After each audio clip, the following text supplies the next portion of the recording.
Where's Meredith Marks when I need her?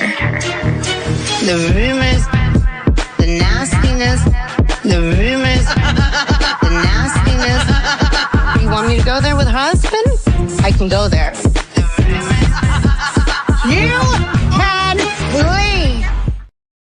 It didn't happen. It didn't happen. And I hate to seem like a petty individual for picking apart lies, but Jussie Smollett gonna keep lying until you say we don't believe you. Like, it's important in the checks and balances of the universe that liars not get to make complete narratives for themselves. Oh, like half of you got to go. You got to go by noon today. You got the dog. Oh, y'all done set it up. Y'all set it straight to the office. Yeah, we heard the dog. Toxic people are trying to get things. They're not being toxic for no reason. They're gaining something out of how they operate. That's why they operate like that, because they get something. As soon as you find that out, you'll be able to cut off what they're getting, and they will leave. Yeah.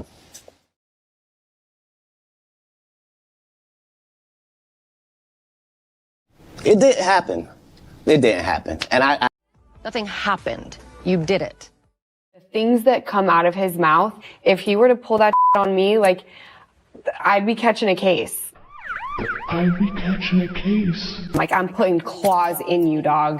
Like, I'm putting claws in you, dog. It gets my blood boiling just thinking about it.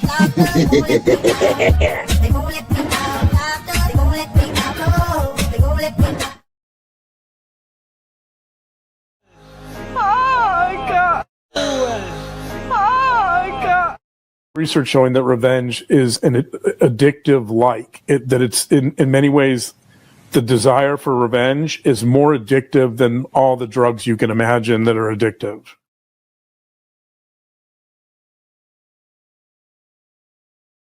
Oh, she thinks I'm too critical. That's another fault of hers. You look different, Jane. Have you put on some more weight? Well, no, I don't think so. Well, your friend Betty certainly has. Have you seen the size of that woman lately? I'd invited Betty tonight, but she wasn't able to make it. Well, it's probably a good thing. That way there'll be some food left for the rest of us. Well, who made these cookies? I did. Do you like them? Well, yes, if you can bite into them without chipping a tooth. Did you take insurance out on these? Susan, do you remember when you started saying all those funny things about my food and my friend Betty? I thought I heard a dig in what you were saying, and what I want to know is, do you mean it that way? You always end with that question, did you mean it that way? Either she has to come out openly and say, yes, I did mean it. Your cookies are terrible.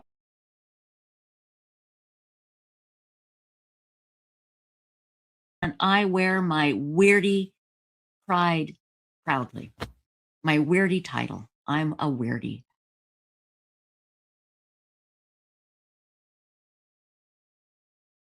And the problem, too, with psychopaths, my darlings, is sometimes they can be so incredibly charming.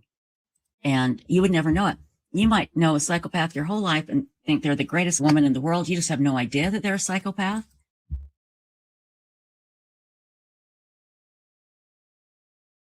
When I decided to do coaching, I decided not to become certified. I use a combination of lies, manipulation, cheating, stealing, gaslighting, bullying, insulting, and flexing. You haven't earned the right to claim to be a life coach just to get the grift. Are you broke? Whoa, it was never my intention to brag. Steal it all away from you now. But God, does it feel so good? My dopamine is dropping. Incidentally, while showing my affidavit, I realized that her address was not redacted, and I quickly scrolled by. But she was watching a screenshot of it. Is it off now? Yeah, I mean, I can blur it out. I have the ability to blur it out whenever I realize that. Now listen to it.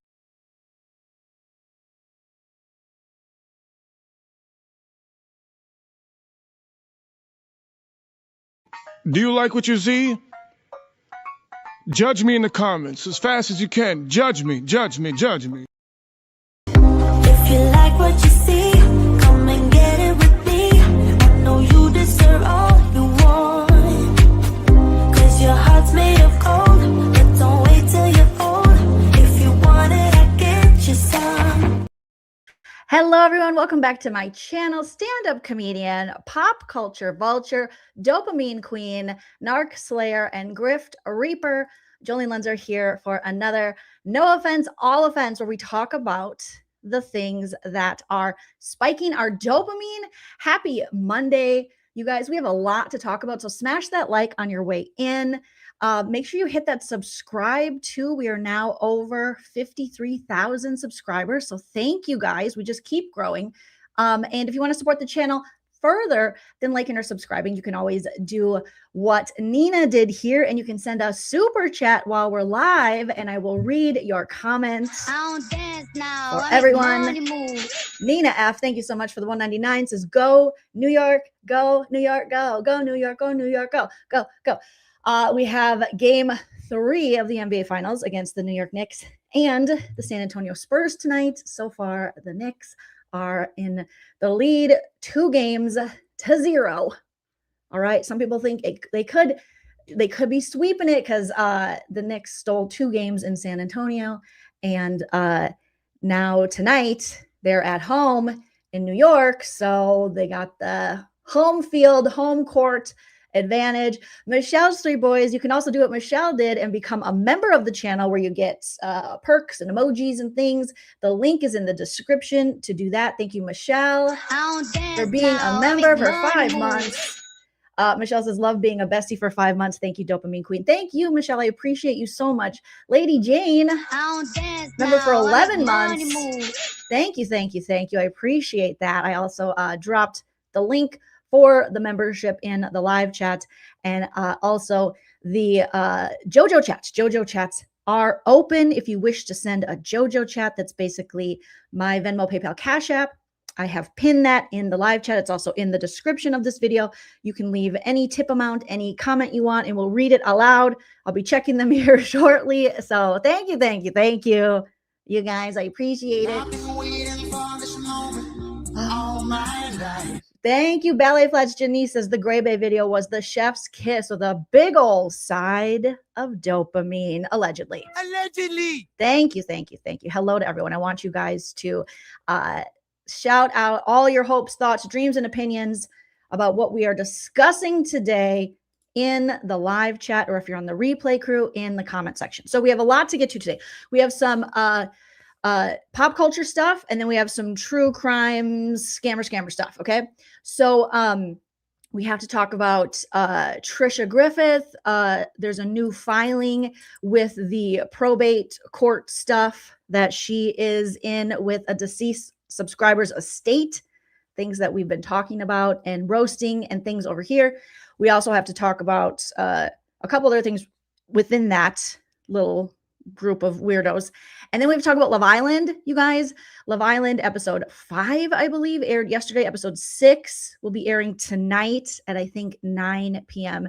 Eastern. If you guys aren't watching Love Island, Peacock, it's good. I mean, it's a silly show, but it is like a summer obsession now for me that I watch it. So we're gonna talk a little bit about that. And we have some Bravo crazy news coming out of like Summer House and all of those people. Oh, he's a cat hair on me. Sorry. So, and thank you, Michelle. I'll be checking my JOJO chats here shortly. Michelle has sent you a JOJO chat via Venmo. Thank you. So we have so much to talk about, so much to roast, so much to react to. Just remember, everything I say today is true, except for the parts that are false. Everything is alleged and for entertainment purposes only. Allegedly. So that is my official legal disclaimer. Okay. So you can't, no Susies. You can't sue. Also, I'm very opinionated, but that doesn't mean you have to have the same opinion. You're welcome to sound off in the live chat right now or the comment section, and we can just respectfully agree to disagree. That's my opinion! Is just me opinion, you guys. Okay. So I think we're going to start with the pop culture stuff, and then we will get into the Tricia Griffith and the latest court filings and all of that jazz next. I have shout out to All Eyes on Delphi, just keeping me up to date, just organizing all of these crazy court filings by these true crime bad faith actors, you guys. Again, smash the like, grab a beverage. We got to get into it. Okay. First things first, on the Amanda and West front from Summer House. Okay. you guys. Thank you, Michelle's 3 Boys, for the $4.99 super sticker. I appreciate that. Thank you so much. They were in Rome. I believe they're back in New York now. I could be wrong, but people have been snapping pictures of them in what looks to be back in New York.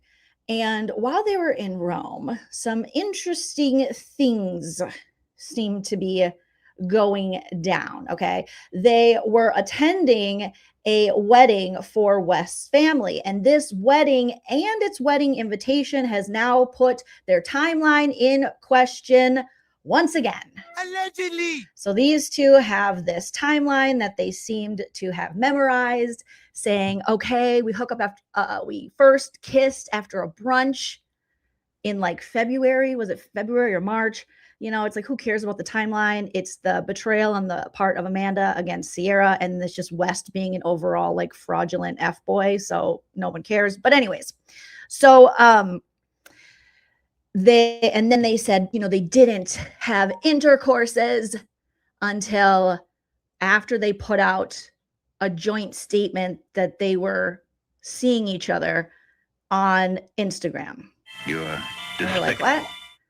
Okay, nobody believes that, because if you watch this season of Summer House, you see that all the signs were there that these two were for sure having an emotional affair and most likely already touching genitals, allegedly. That's what I think. Allegedly.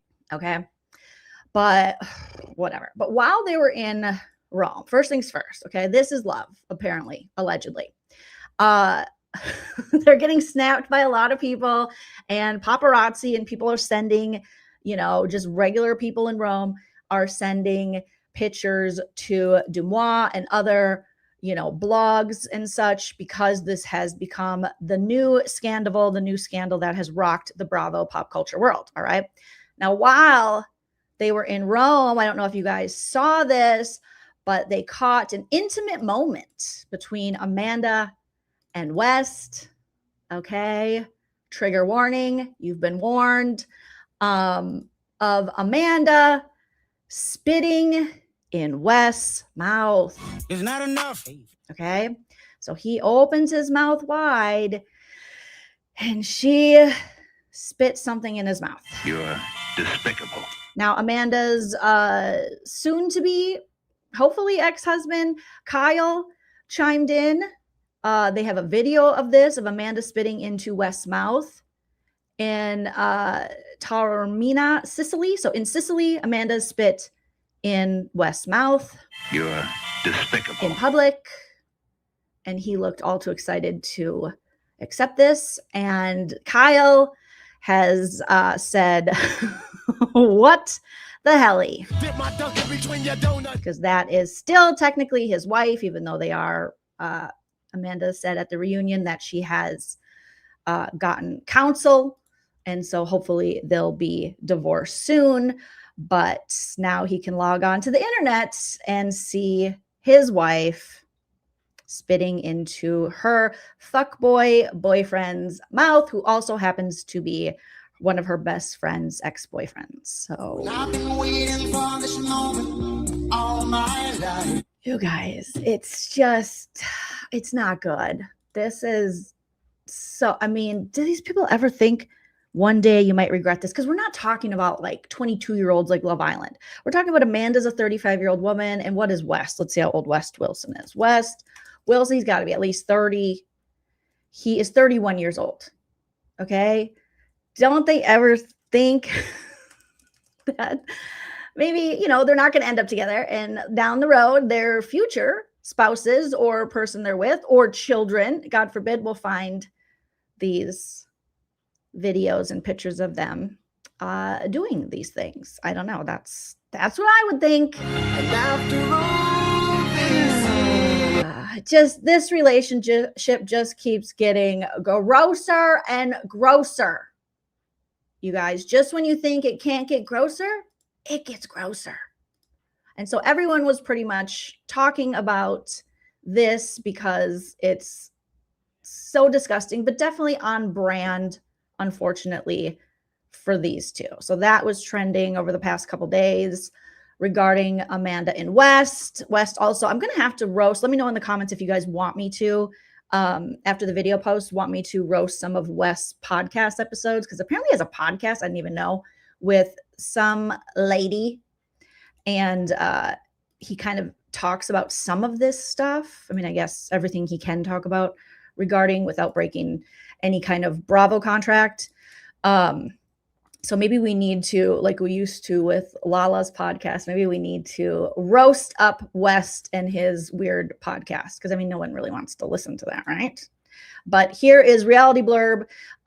You know, all the blogs were reporting on the spitting in the mouth. Amanda Batula was seen spitting into Wes Wilson's mouth during their recent trip in Italy, where they attended the wedding of one of his relatives. And then we'll get to the timeline of that in a just shared video, which was reportedly taken on the same night that their Summer House co-stars, including exes Kyle Cook, 43, and Sierra Miller, 30, berated them over their, I wouldn't say berated. I mean, I feel like they went kind of soft, but that's because I lived during the time of Scandival, and Ariana just, you know, eviscerated, as Tom Schwartz said, Sandoval and Rachel Raquel. So I wouldn't say, you know, that it was that strong. They had like a talking to with them over their sordid romance.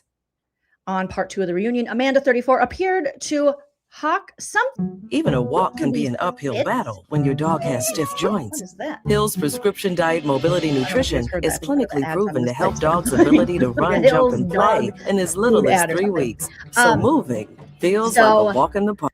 She hawk tuied something in his mouth. Again, Amanda's 34. He's 31. It's like, oh my God. You're despicable. Gross, you guys. You're despicable. While viewers were dissecting part 2 of the Summer House reunion this week, Amanda and West were giving people something to talk about. It's like they want this attention, you know? And they did the same thing when Sierra was getting her tour of Glamour magazine. And she was heavily featured in it, and then they decided to go to a Yankees game and kiss each other, which seemed really sus. You know, here, let me share. They have like this short video. It's so stupid, but it's also so gross, you guys. So here they are, according to Demois, where they're sitting at having a nice romantic Sicilian dinner, you know, and Amanda's just spitting into his mouth. So while we were all, you know, dissecting part 2 of the reunion, like Demois says, this is what they were doing. And someone sent this over and says, hi, I got a video of Amanda spitting into West's mouth in Sicily. And I wouldn't be surprised if this is a full-on setup. And these two are having their friends leak things because they want to stay booked and busy and relevant. And they might be leaning in to whatever this is, even though they won't own up being the villains and Amanda will cry about it. It's like, kind of, they are leaning into it for, you know, relevancy, I guess, in my opinion. So, oh, it's just so gross. Okay, and let's talk about the wedding invite, okay? So this is a family wedding for West, and he invited Amanda, and that's why they're over in Italy in the first place. So they are claiming that, you know, so Amanda and Kyle Cook have officially announced their separation on January 19th, 2026. So January of this year. Then February 2026, West and Amanda get closer. We see it on Instagram. She's breadcrumbing, as Sierra and the rest of them were describing it. West later admits on his Show Me Something podcast, that's the name of his podcast, allegedly, that they started developing feelings and getting serious around this time. So it's just like they're trying to make the timeline work too convenient with Amanda's marriage and separation. And it's like, nah, this goes back to last summer, maybe even farther. It's like we'll never know the true timeline, kind of like we'll never know the true timeline of Scandival, because you are dealing with lying liars who lie, and they're not going to tell us the truth unless, you know, we find the evidence ourselves, and even then they'll deny it. March 1st, the pair share their first kiss that they've now admitted after a brunch with their friends and the cast, some of the cast, I should say. And then March 5th, Demois reports that Amanda and West were spotted being flirty in NYC, sparking dating rumors. And then March 31st of this year, Amanda and West released their joint public statement confirming their relationship and not naming Sierra, not naming Kyle, and just being overall, dickheads. And then they later admit that their timeline is not actually, this is when they weren't intimate until after that. It's like, whatever. And then April and May of this year, during the season 10 reunion, cast members, including Kyle and Sierra, pushed back hard against their timeline, suspecting things began much earlier. And I think everyone agrees that things began much earlier than these idiots are saying. Thank you, Brian, for the not the 669, Brian. Yes, Brian Scott Patterson says, there's no way to verify this, but I now believe West, Kyle, and Amanda had group fornication.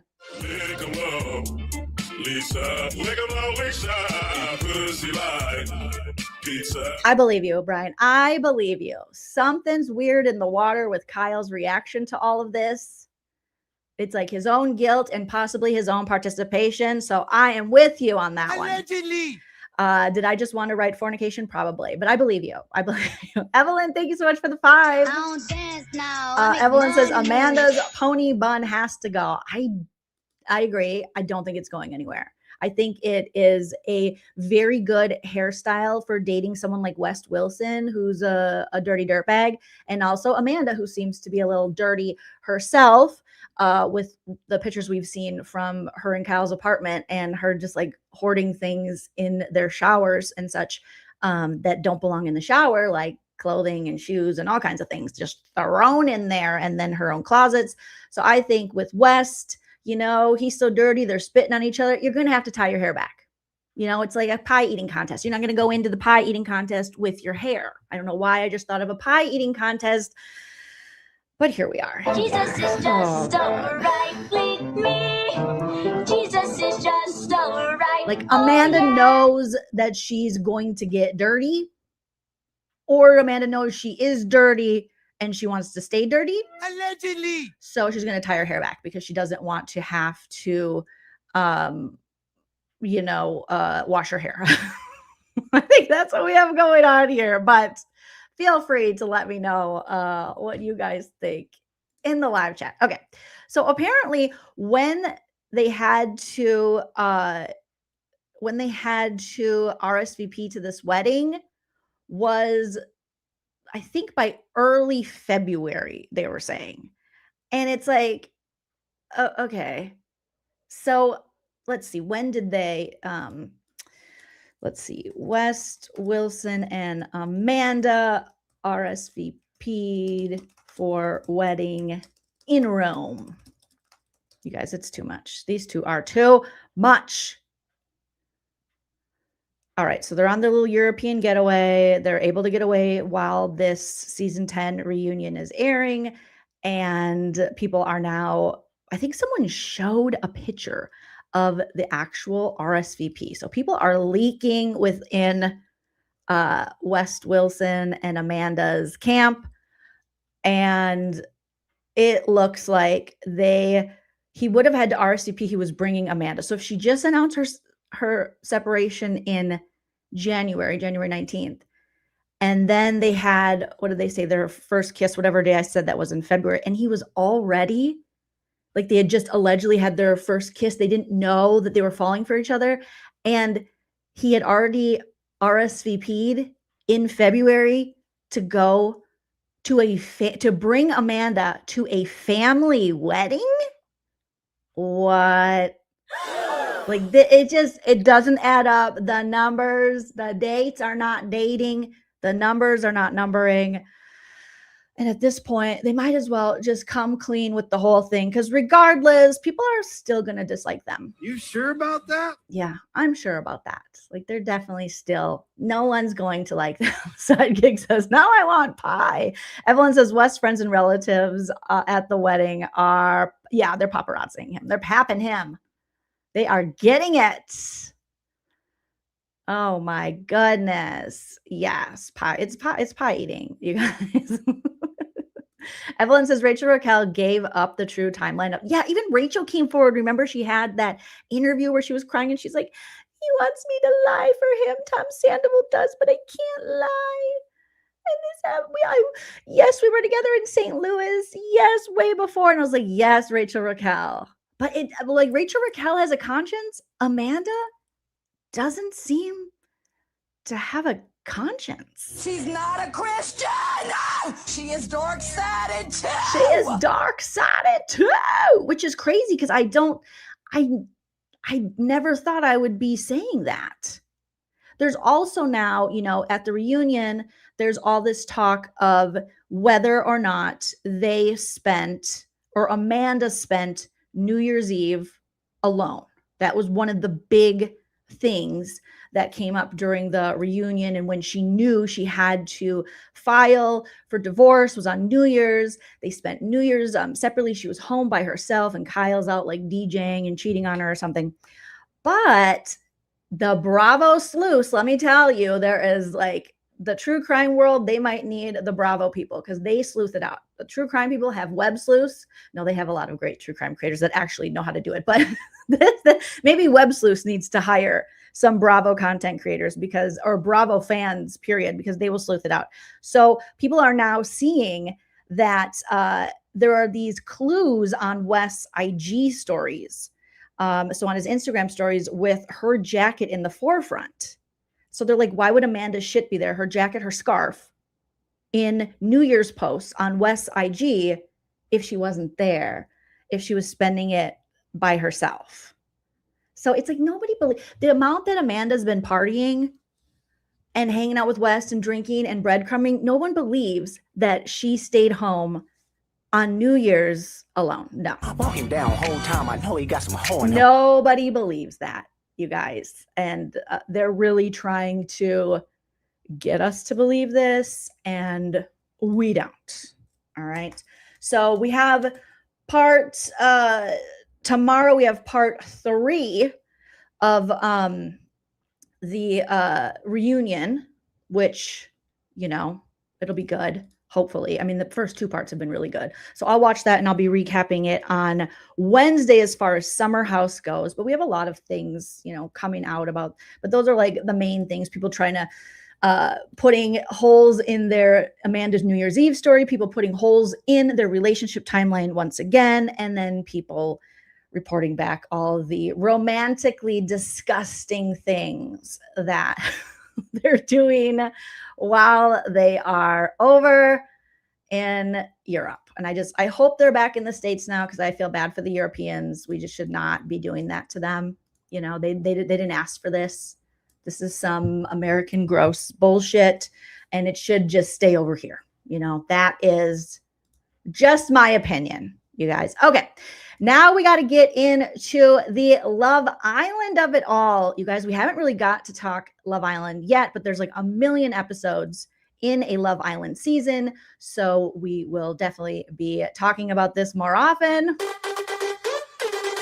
All right. So we have Love Island. Is this really season 13? No, season 8.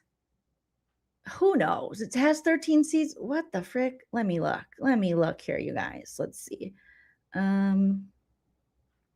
What the hell? I didn't even look what season. Whatever season. It's the most current season. You'll find it on there. And they just had episode 5 that aired. And it is bananas. Bananas. Definitely bananas. Let me pull up the cast list here as we talk about what is happening. Actually, I want to do Love Island current couplings. We had our first recoupling last night that sent someone home.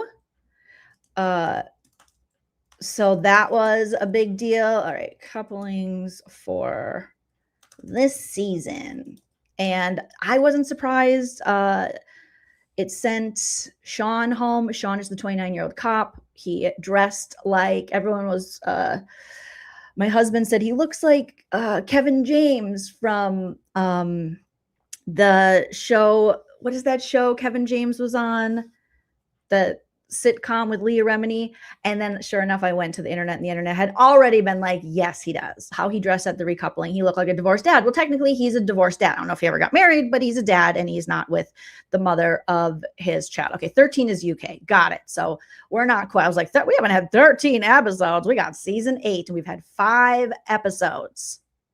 That makes a lot more sense than 13. I'm like, dang, I must have missed some somewhere. Granted, I jumped on Love Island once Ariana Madix started hosting. So, I mean, I could be wrong on that one. King of Queens, yes. The way he was dressed, I'm just like, oh my God, Sean. So Sean had to say goodbye because nobody picked him.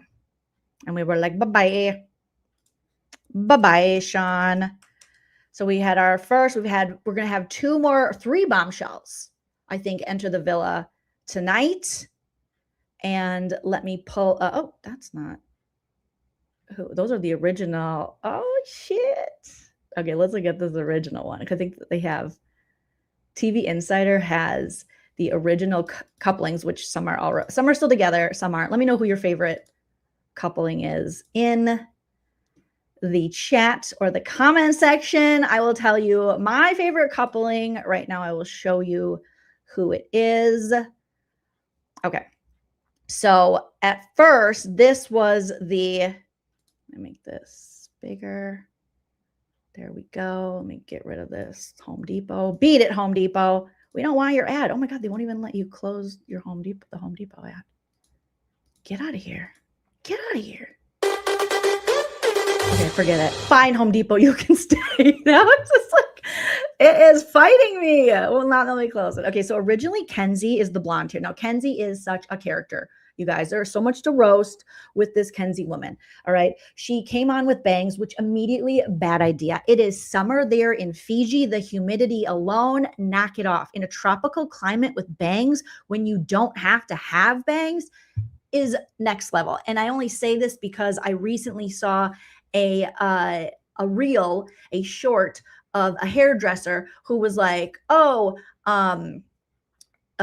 giving her this hairstyle, and then she did like a little short about it. So I don't think she had bangs before. Even if she did, pin these bitches back. Who the fuck gets bangs in the summer? Huh? Unless you're always a bangs girl, you don't get bangs in the summer.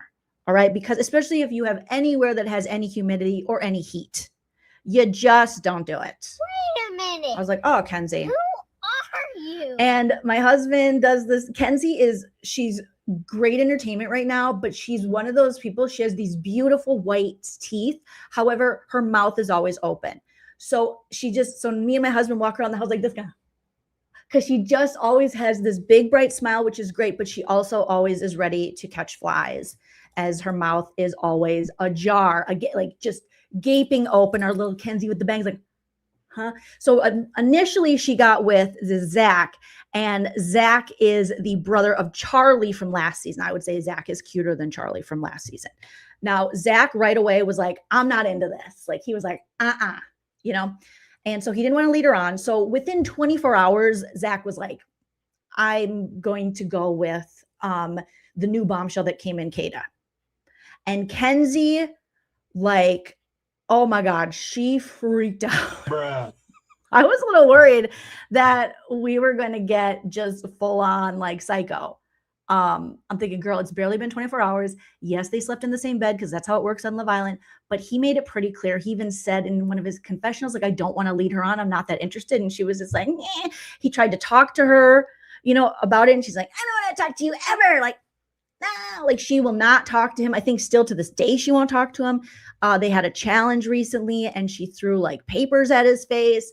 She is just, I have never seen someone. I know this show is like, it's kind of like Big Brother where you're in this, closed off world where all you have is each other and you don't have like TV and other things to, take away, to take up your time. You don't have, they're not really reading books. I don't know if they read books anyways in the real world, but they're not watching TV. They're not on their phones. They don't have that sort of stuff. They just have phones to get messages regarding the game of Love Island. And then also they get their little notifications like, I got a notification. and then to like take pictures that, you know, the social media can post of them. But other than that, they have nothing else. So it's just each other. So things can develop really quickly, but she too quickly, where she was like turning psycho for Zach. I'm like, Kenzie, we got to calm it down. Okay. Kenzie's a Georgia girl. I think she's barely 25. She's just a baby. And so Zach picked someone else. Now we have Melanie and Sincere. Sincere is a very pretty man with very pretty hair. And they connected right away. Smoochy, smoochy, kissy, kissy. They coupled. They are still coupled up in the recoupling. She picked him. He was happy because she did have eyes for the newest bombshell, which is Corbin, who seems to have, you know, upset all of the men. All of the men are like, holy shit, there's a 6'4" dude here from Miami. And all the ladies were like, oh, just loving it. Yeah. So emotions are heightened in that environment. And I do love watching. I mean, obviously you don't want to watch a bunch of boring people. So Kenzie being a little, you know, a little alarming is okay, but I don't want her to go full cuckoo bird for her own sake. And also that's not really that fun to watch. Okay. So right off the bat, bang's a bad idea. Emotional regulation, not on point. And sometimes the bronzer's a little too orange, but Kenzie's holding her own. She's doing okay. Now, Melanie and Sincere hit it off right away. You know, there has been a little bit of insecurity between both of them now, with Melanie being insecure of the new bombshell Kada, and then Sincere being insecure of the new bombshell Corbin, but they have stayed together. Now, Melanie too has started popping off because there was a little situation that happened, not this past episode, but the episode before. So episode 4, we came back into it, where Bea confronted Melanie because she thought Melanie was going a little too hard in the paint for the new bombshell Corbin. And she said, Kenzie's single and you just jumped and pulled him for a chat too soon. And Melanie was like, give me 10, give me 10. She was walking around. She was doing her, I forgot, who was the chick last season, you guys? Not Hilda. I want to say Hella, but not Hella from Excited Utterance. Starts with the H. Huda, because it's the same name as a makeup brand, right? And Huda just like, she was going ham, and some people loved it and some people hated it. I did not super love when Huda was losing her shit. I thought it was a little too much, but Huda definitely has her fans who love what she does. So God bless. I was not one of them. So I thought that Melanie and Kenzie, I didn't want them to go full Huda this season because that was too much. She was like, she wanted to like fight or something. I was like, what is Huda doing? Apparently now she's like a singer. She's like a Ariana Grande who will punch you or something. So Melanie and Sincere still doing well. You know, a couple rocking the boat a little bit. Due to this new bombshell. Her last name is Mims, Corbin Mims. Oh, Lordy. Okay. Now, my favorite couple is Casey and Anaya. I love these two together. Anaya works in marketing for her family's, I think, maybe not nonprofit, but her family's foundation. Her dad is an ex-NBA star, we find out. And Casey is from Northern California. Is he from Sacramento or something? I don't know. But he is a nursing assistant and he works in a nursing home. And I really do like this connection. Anaya became like my favorite right away because she's beautiful, smart, and she is like ripped. She has guns. And I love that in a woman, just super strong. And they had this really good conversation in the last episode regarding colorism. And it feels like Casey started off not being picked by any of the ladies. And then him and Anaya found their way together. And now people are getting to know him. So at first, I think he was a little off put because he probably felt self-conscious. He didn't get picked and, figuring it all out. But I thought he was a cutie patootie. And so it seems like they're really connecting. So I am rooting for these two, right? She's so beautiful. She's just got a great personality. She always has the tea in the villa and she sticks up for the other girls. I just really like Anaya. She's cool. And Casey too. I'm for sure giving him a chance. You know, when they first had a conversation about how she, you know, how women want a guy to be chivalrous, at least somewhat chivalrous. He was kind of a little smart ass about it in a sense. And I'm like, calm it down. Like, you don't know her that well, you know, to be making these jokes. Like, I'm not going to put the jacket on the puddle or something. I'm like, okay, Casey, calm down. But maybe I'm, you know, I'm partial to him because of his nursing assistant background. So I'm like, well, he helps people. Like, how? Of course, he's a good person, allegedly. All right. So they picked each other in the recoupling. So these two couples stayed together, which was good to see. And then this is the new bombshell, Corbin, who everyone is lusting for because he's 6'4", but he's also 22. Oh boy. And I love when these little baby 22-year-olds are like, I want to settle down. And it's like, no, you don't. 22-year-olds that want to settle down are in their hometown. Like, they are living maybe off the grid, maybe churning their own butter. No, there are people, but they're not going on reality TV. People who want to settle down never go on reality TV. Bruh. But this 22-year-old from Miami, Bruh. like super fun city for a hot 25-year-old guy. Bruh. No, he does not want to settle down. No.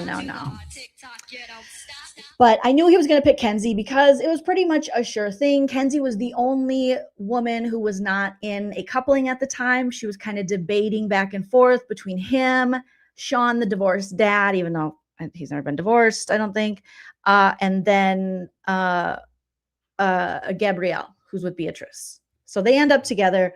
She kind of looks like she could be his mom here. And they're around the same age. He's such a fetus. I can't. But Kenzie, you know, she's from this town in Georgia. She said she's never really left that town. So she's also really green too. But they're together now, God bless. We'll wait till she freaks out because I think he wants to taste a lot of the other ladies, if you know what I mean. Wait a minute. Okay. Who are you? Excuse me. And he, because he was caught trying to like kiss everyone because he came in during a challenge secretly when the women had to go in like this like back room during one of the challenges, and they were supposed to act like they were just collecting this money, you know, that was being blown all over in this little room. But really, he was there to make out with them. So then after that, when he came back to the villa and the guys found out that he exists and he's joining the cast as a bombshell, that's when he started, you know, the women started pulling him for, can I grab you for a chat, for one-on-ones? And that's when he was basically like, can I kiss you? So he made out with Kenzie, but when he asked Kata if they could make out, she was like, no, I just want to get to know you. And he was like, oh, and then Kata spread that information around. Like, you know, he tried to kiss me a lot. And everyone's like, what? So then that made Kenzie think, is he a fuckboy? And I'm like, girl, he is 22 and he lives in Miami and he's 6'4". Of course he's a fuckboy. Okay, come on. Zach and Kata, they are together. So this is who Zach chose. Kata came as the first bombshell, I believe. And she took Zach and Bryce. You'll see Bryce shortly, who is a 29-year-old model in Los Angeles. Huh? So he's unemployed. But he says he fixes garbage trucks. Huh? But I don't know. I've known a lot of 29 to 40-year-old LA models who are men, and mostly just means unemployed. That's mostly what it means. But, you know, he said he did Calvin Klein back in the day. So whatever. So she took them both to like a separate place when she came in, you know, her separate little island spot, and then ended up falling more for Zach. And then Bryce they all had to sleep in the same bed. It was a whole thing, you guys. And then Bryce tried to get in on cuddling with them, and she was like, you go to the other side of the bed. No. So he was pushed to the cuck end of the bed, but he wanted to like, let's all be friendly. And they were like, no. So these two seem to have a pretty strong connection, even though Kata, again, just like everyone else, she's attracted to the new bombshell, Corbin. But they have been together now since he recoupled with her, and we'll see what he's like. He's British. She's the only British person on the show so far.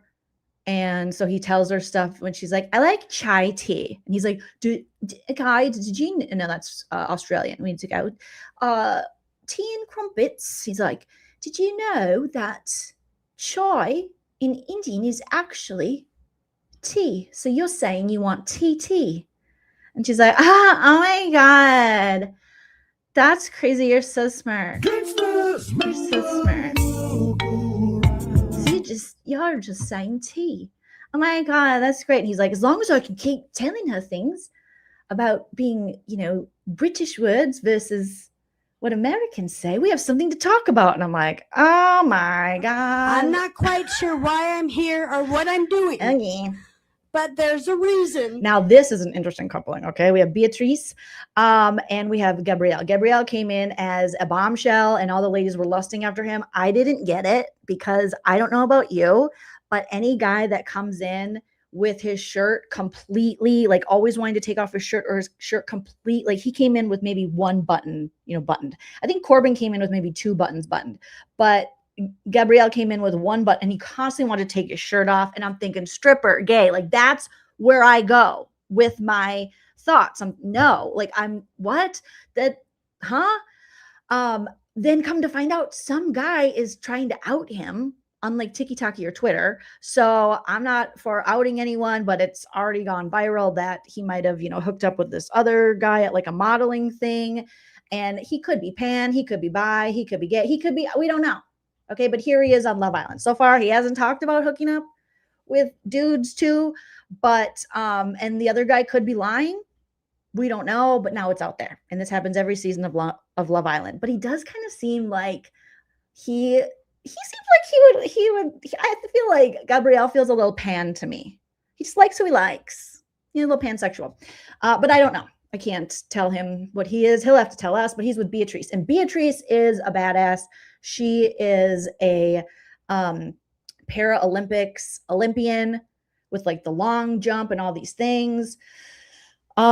She has a prosthetic on one of her legs, and her story, we're learning more and more about her. Her story is interesting. She's not as sensitive maybe as the other girls as she was describing, because her mom always told her, don't cry unless someone physically hurts you, which we all know is really great parenting. Don't show your emotions unless somebody punches you in the face. Okay, thanks, Mom. But I'm sure she thought she was protecting her. So when she has this conversation with Melanie where she calls her out for going a little too hard, a little too soon with Corbin, the new bombshell, Melanie cries and lets her emotions out. And Beatrice is like, bitch, why are you crying? I just was very upfront with you. I like my friends to be upfront with me. But I think Beatrice coming for Melanie for going after Corbin, I think it had less to do with caring that Kenzie didn't have someone and more to do with Kenzie's also looking at Gabrielle. So she is worried. She wants Kenzie to pair off with the bombshell so she doesn't steal her coupling, Gabrielle, here. So I think it had more to do with that, their little fight. But since then, Melanie and Beatrice have made up, and Beatrice told her, you're so lucky Melanie told Beatrice, you're so lucky you can play sports with the boys. Bruh. That's what guys want. I was like, what? Bruh. I forget that these people are so young. So some of the stuff they say is so stupid. She's like, oh my God, seriously. You can like play with the boys and like throw the football, and that's what guys want. I don't think so. I don't think that's what guys want. And then even Beatrice is like, well, no, I sometimes feel like I'm not feminine enough. And so their conversation was just very immature, but that's okay. And I think that is all of the couplings we have so far. And then Sean, I don't know if they have, oh no, we have Trinity and Bryce. We briefly hit on Bryce. This is the model. Trinity's 22. And then Bryce is 30. He's a 30-year-old LA model, so unemployed. And Trinity is a 22-year-old. I think she works at like what'd she say she worked at? Like a hardware store or something. And Trinity is adorable, but these two kind of ended up together. Then they went off during a challenge and said, I'd be open to exploring. And then they found their way back to each other, and they're making like a connection, like a friendship connection. But I think, they're connecting, but they're more afraid to not be in a coupling. Because again, Love Island is a game.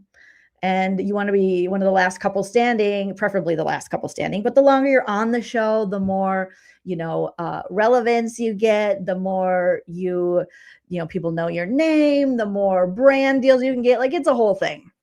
So they're still together, but I feel bad because Trinity had the last pick in yesterday's episode, and it was down to Sean, the cop, the 29-year-old cop with a kid, or Bryce, the 29-year-old unemployed actor in LA. And it turns out having a kid is worse than being unemployed, according to Trinity. Because, at 22, it's like, you don't want to, a lot of these women were like, Sean's cute, but we don't want to be a stepmommy. So I guess we'll take the model actor, the Mactor, the unemployed Mactor. And that's what happened with these two. So I don't know if I see long-term for them, but they always have just like some corny dude. Last year, who was the guy last year who ended up having to, I think, go to rehab? Love Island season 7 cast guys. He was annoying, you guys. And he was the blonde. It's on the tip of my tongue. Is it here? Austin. I feel like this guy, he's not full Austin annoying yet, but he's headed that way. Yes, I don't have any votes anymore. Joleen, I need you to know Kenzie graduated from the same college that Crazy Eyes Matt from Big Brother. What, Abigail? From Big Brother graduated from Source. I also graduated. Oh my gosh, we need all the tea. Did you graduate at all around the same time? Not Crazy Eyes. Oh no. Ooh, oh boy. We'll see how it, because you came from there and you're good. So who knows? Right, Amanda? Amanda says Bryce is Austin. I thought the same. I was like, oh, they always get some corny, cheesy white dude every season. It seems like, who nobody really wants, but also you don't want to not be in a couple and get kicked out.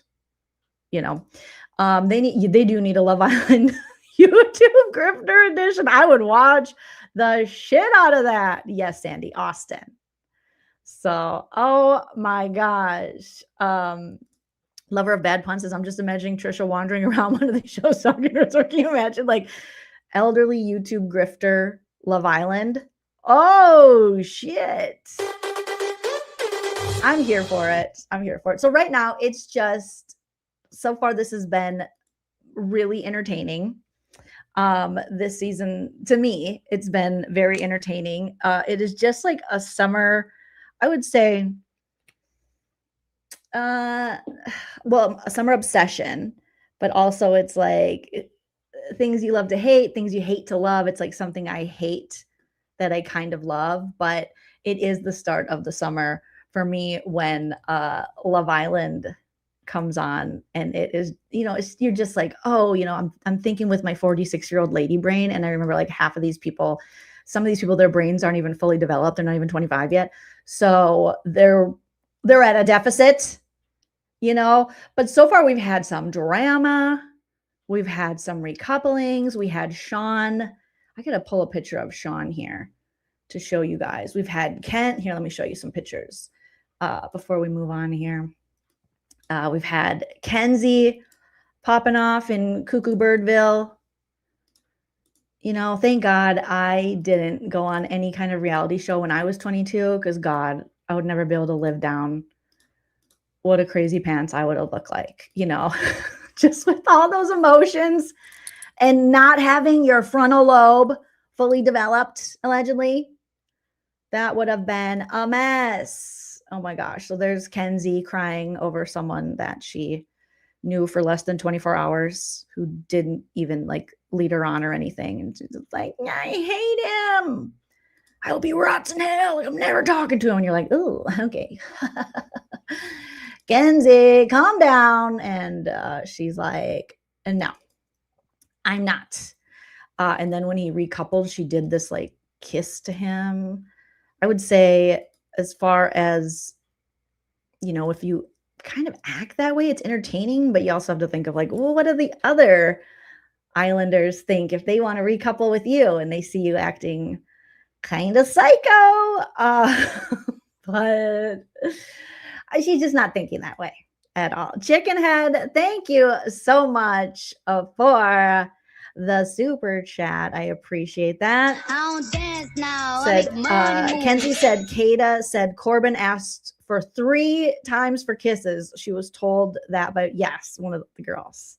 Yeah, that number was going up. Chickenhead, it was like, and then he got on his knees, and then he begged me, and then he cried, and then he asked 42 more times, and then he said he loved me. Like, Kata is messy. People are already starting to post. This happens every year on Love Island. People are already trying to expose Kata, and that's the woman in the middle who looks like a dang model, for being like a mean girl. But they're posting stuff from high school. It's not enough. It looks like high school, and you're like, okay, granted, she's still young. She's only 22, but I don't want to see people's high school stuff, okay? It's not enough. But there's one of her like hitting a girl, and there's another one of her like maybe calling someone fat. And I'm like, okay. It's not enough. All right. So, I mean, does Kata seem like she'd be a little like messy? Yeah. But she's on a reality show. So we'll see. You know, it didn't surprise me, but I did see on Twitter people full on trying to expose her. And I'm like, okay, well, let's see how she does here. All right. Just because she slapped a girl at a party and maybe was making a joke and fat shamed her friend, she could have been 15. It's not enough at the time. I don't know. This seemed like they were doing too much. And then here is when the Gabriel, who is also, people are trying to expose him, like I said, for hooking up with someone, when he had to pick between Trinity and Beatrice on the left, Beatrice in the blue, and he picked Beatrice. So yes, Heather says, why do these people expose themselves like this to this? Because they want to be famous. That's why. Because they want to be famous. They want to be recognized. They want brand deals. They want to go on other shows. They want to hook up. I mean, this show is literally like everyone's getting mouth herpes. The amount that they kiss one, then kiss another. Obviously, when you're 22, you're not really thinking about that. I went to spring break in Jamaica. There were foam parties and stuff. But the amount of people they kiss within a couple minutes, you know, span is like, oh my God, we're all passing the herpes to each other. Like it's too many germs. It's like everyone forgot about the panakuchen. And they go from making out with one to making out with another. We don't rinse our mouths. We're not brushing our teeth in between. We're not showering. It's like they're all making out with each other one after another. And then when you get like when the new guy came in, the new bombshell, and he was hiding out during the challenge, and then the women would go in one by one thinking they were doing one thing, and it was really to make out with this guy. And I felt so bad. I feel so bad for the last couple people, because like this dude has just mouth boned, you know, 6 other girls. And now you're tasting, it's just, I can't, you guys. No, I think they do. They probably have to legally like test all of them, but just the amount, we just came out of a pandemic not too long ago, you know, and we go right back to Fiji to mouth bone each other. It's just, it's a lot, you guys. But again, I'm watching this as like a middle-aged woman rather than if I was like 22, I'd be like, oh, okay.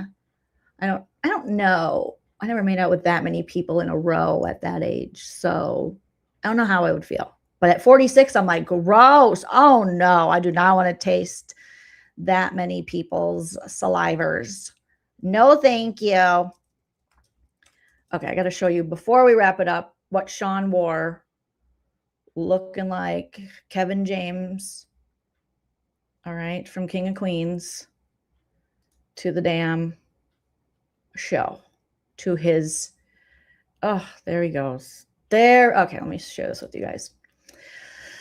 Oh, Sean, I'm like, what are you doing, sir?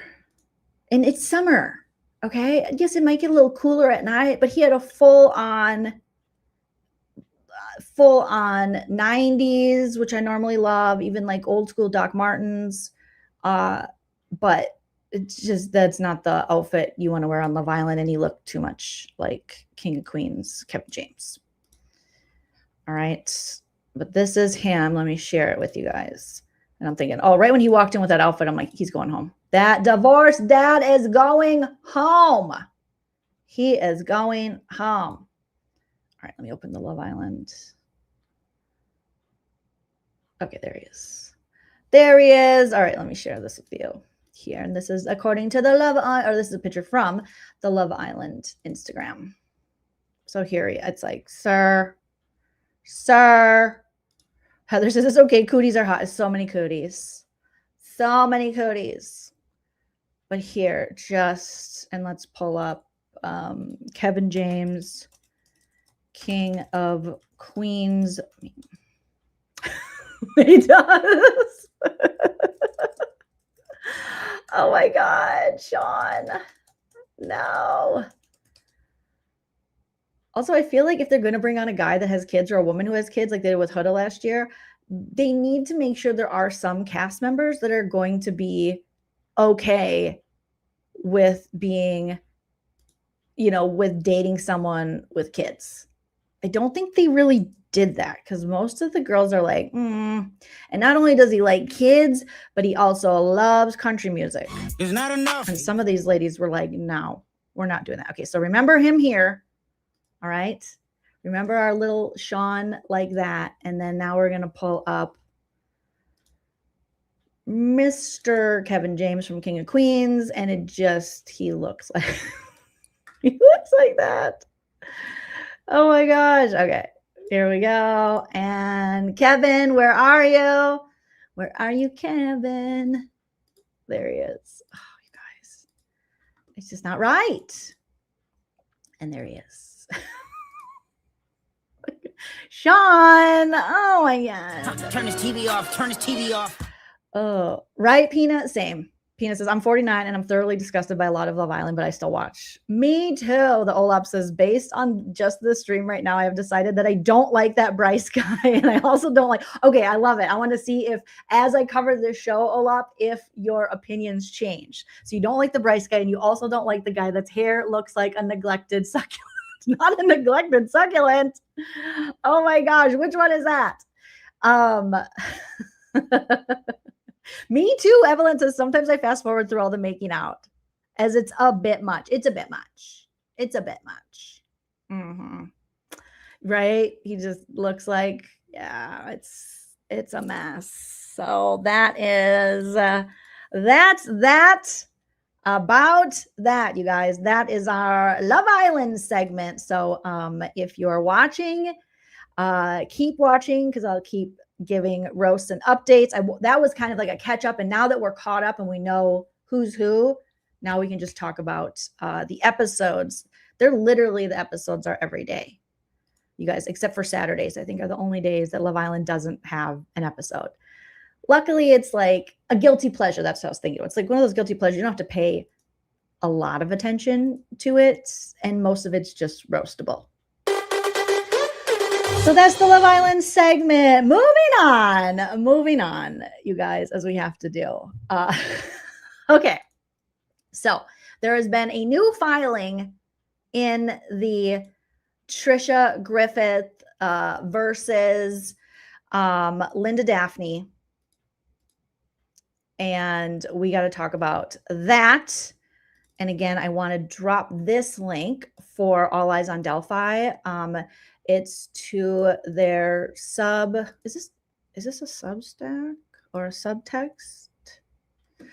I'm still like learning. I've been on Substack a few times, but here is the link to Tricia's lawsuits. So you can also, they've also organized here the link for her loss. Oh shoot. Why doesn't it want to? Can you, okay, you guys can see this one. It just won't post on Facebook. Got it. So link to Tricia's lawsuits. There's a subtext press here. And they have it. Let me show you here. It's so well organized. I'm just like, oh, I always wanted to be this kind of person, but it's just, I don't think it's in me. but it looks so nice. I mean, look at how nice this looks. Oh, it's even got like Utah scenery. You guys, shout out to All Eyes on Delphi. Right? She just keeps it so there. All the dockets. She put all the dockets together. Like, you beautiful pumpkin spice baby. I wish this is how my mind works, but it works in like silly fart jokes and video edits with memes, not actual like organization of pages and numbers and words. No, that's not how it works. Okay, so the estate of Beth B, as you can see here, she has it all organized. We have the applicant, Patricia A. Griffith. We have her attorney, Timothy Randall Strachan, secession of property, heirship, the case type administration. And we have everywhere from the first application to determine heirship to the most recent filing, which is there has been a hearing scheduled, you guys. So there was this, let me pull up this proposed order, and then that became, I believe, the hearing. We're also going to check out a little bit of Andy Kopsa's latest video because she went over this, how, you know, we all thought that Tricia, we had hoped that Tricia was pulling out of this and was going to let the 2011 will stand and let Linda Daphne, who has talked to the Tri-City Animal Shelter, and they were like, we're fine with you being the person that's going to get us the money from the will. We thought Tricia would pull back, but she has not. So even though she's not asking to be the executor administrator anymore, because she's not going to get it, she still wants to get paid. She still believes she's a creditor to that will. So she's still holding up the process of the puppies and the kitties getting their money because she thinks that she should be paid, which is such a freaking joke. Move on with your life, get a job. You are not entitled to any of that money. Even again, if Beth B, aka Janet, had told Tricia, yeah, you're getting money. If it was never in a will, if it was never on a contract, it doesn't matter. She could have just been feeding you lip service because she wanted you off her back. Maybe she realized what a grifter user you were. I mean, Beth B moved her across the country, according to Tricia, paid for so many things for Tricia, whether it came to her YouTube stuff or her bills, paid Tricia's back taxes. Bruh. I mean, Andy Kopsa did a video about that. We talked about it. Tricia had back taxes on a property in Utah that Beth B, aka Janet, paid. Huh? So now it's time to pay your own bills, but she's still trying to be a creditor. So she's keeping this bullshit going despite Linda Daphne, you know, roasting her in their last filing, saying she is a weird interloper. She is getting, why is she here? Why is she even, you know, putting out any filings in court for this? Who is she? Like, she doesn't even go here. They basically told her. Thank you, Indiana girl Jules, for the super chat. Oops, wrong sound effect, but I like that one. Thank you, Indiana girl Jules, for the $9.99. It says, hi, Jolene, check your DMs on Instagram. It's about Tricia. Jules, my little pop culture sweeties are getting into this, and I love it. The people who, like me, didn't know about Tricia before all of this are now sending me stuff. And it's crazy. I also apologize for getting people involved. I didn't want to be this involved, but here we are. All right. Okay. Oh, okay. All right. You saw, all right, in a documentary. Yes, I think is it that about that guy? Yep. Benjamin Kyle. Yes, Jules. It's called The Many Lives of Benjamin Kyle. She talked about it briefly on her channel. And Indiana girl Jules says she saw her there was in a short clip. Not a short clip. Allegedly. They were like, just a little Tricia. And the documentary is about the guy from Indiana who's also a scammer. It's crazy. Scammers recognize scammers. Allegedly. Eek, right? Who is she? Who is she? Where did you find her? We definitely need that little sound effect. Where are you?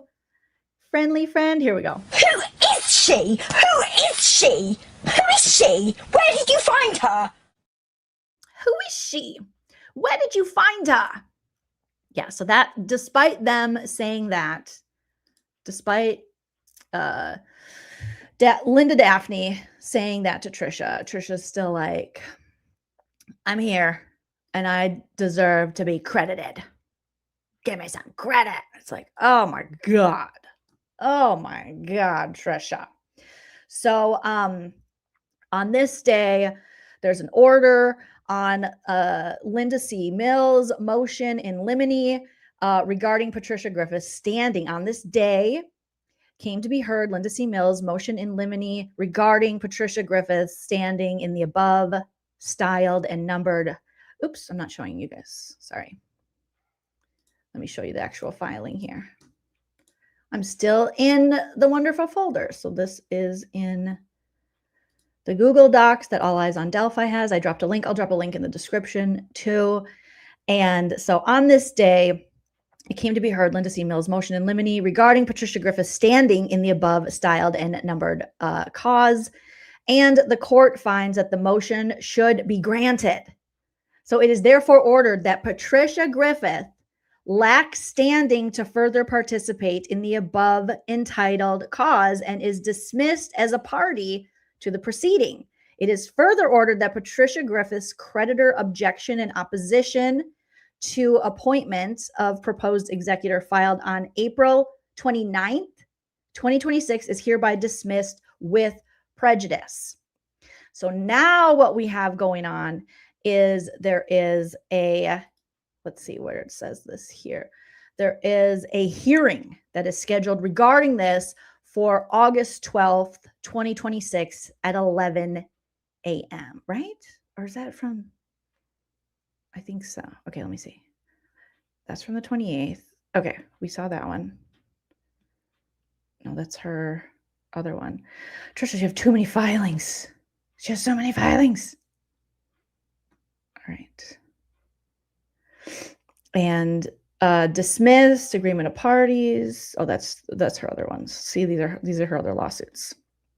So yeah, she does. So overall, they have this court date, or this hearing, I should say, that's scheduled for August 12th, 2026. And so we'll see what happens there. But I want to bring you back to Andy talked about this today in her live. And so I want to hear a little bit of what Andy was saying, because she actually talked to, I believe, a court clerk.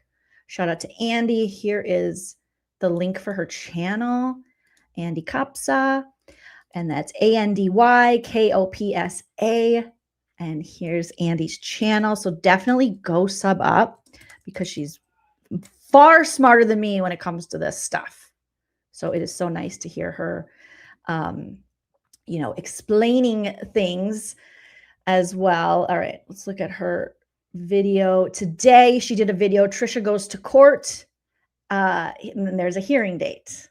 Okay, so let me share this with you guys, and we can listen to some of what Andy had to say. But again, subscribe to her channel, go watch this whole video, give her a like, because she puts in the work. Which is where she had so away. And it has not. And so I want to talk. Okay. So she also talking about how it can be confusing, because when we first read it, we're like, oh, Tricia's out. Yay. She's not fighting for this anymore, but Tricia is fighting for it. Tricia still wants money from the estate. She believes that she is a creditor, and Andy will explain that to you guys here. And that is, let me just throw it on up here, because I think there's some, and I'm kind of guilty of this too. I think there's a misperception that this case that she has brought against Janet's estate has gone away. And it has not. And so I want to talk a little bit about that. I got some clarity from the clerk of court about the vacation order. And I know her, HRH, Lori Hellis, who I love, suggested that was a actual motion to vacate, but I've got some intel on that. I was able to clarify with the clerks. And then I also want to talk about the fact that Tricia is still actively pursuing money from a dead woman, and she's lying to everybody about not doing it anymore. Oh, that's so Tricia. It's not enough. Oh, of course she is. Of course she is. Heather's asking what she did before this. She worked at Petco. And then she did some radio work back in like the 1900s. That's all we know. That's all we know. Because she just is. So let's start at the latest. So I'm just going to add this to the screen. And the reason this is important is because these people just will not stop, right? Right. Yes, Lucy. I'm terrible, Salty, about telling people to like and all that stuff. So thank you for reminding her. She has, she filed the original suit. But as you can see here, let me see if I can scroll all the way down. So if we go in reverse order, you can see here, highlighted is that there is a hearing that has been scheduled. So this is the hearing scheduled for August 12th of 2026. And so the judge, Margaret Jones Johnson, scheduled this. And this dropped either on Friday or Monday. I called this morning and I didn't get an answer, but it wasn't there until it was brought to my attention by a busy bee friend of mine, so to speak. To busy bee. But so that is of note. And so the motion hearing is scheduled again for, as you can see, and again, all in Dallas County, Texas website. You go to probate court, you look this up. It's all right there for literally everybody to see. And so Tricia is still actively pursuing whatever money she thinks she is owed as a creditor against the estate. So that's the latest news. The latest news is that there is so I'm going to talk about this because this is a good point. And so I think people think that this case has gone away and it hasn't. And I understand why, because this is a weird case.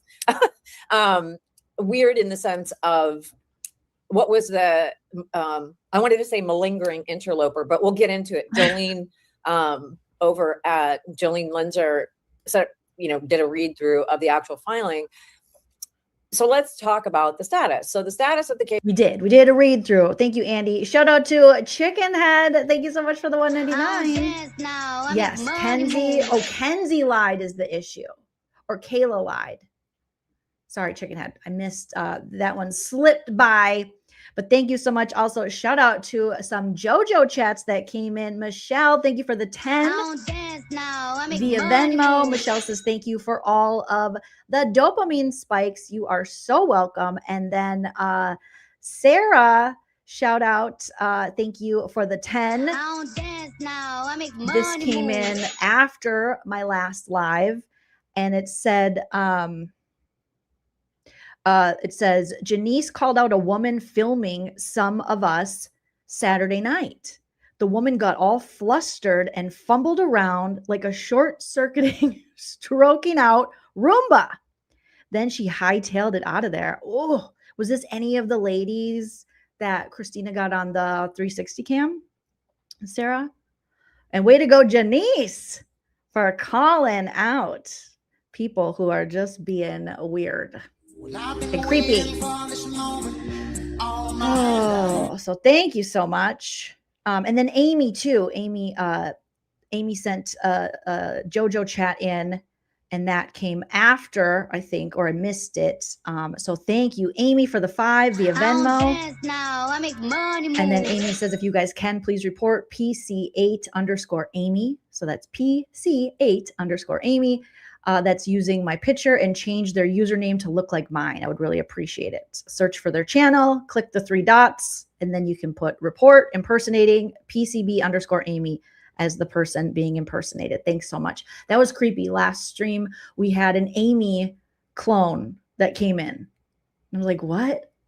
As far as I know, Amy is, we love Amy, but I don't think Amy is like a creator on YouTube. I don't think she adds to like her YouTube channel and stuff.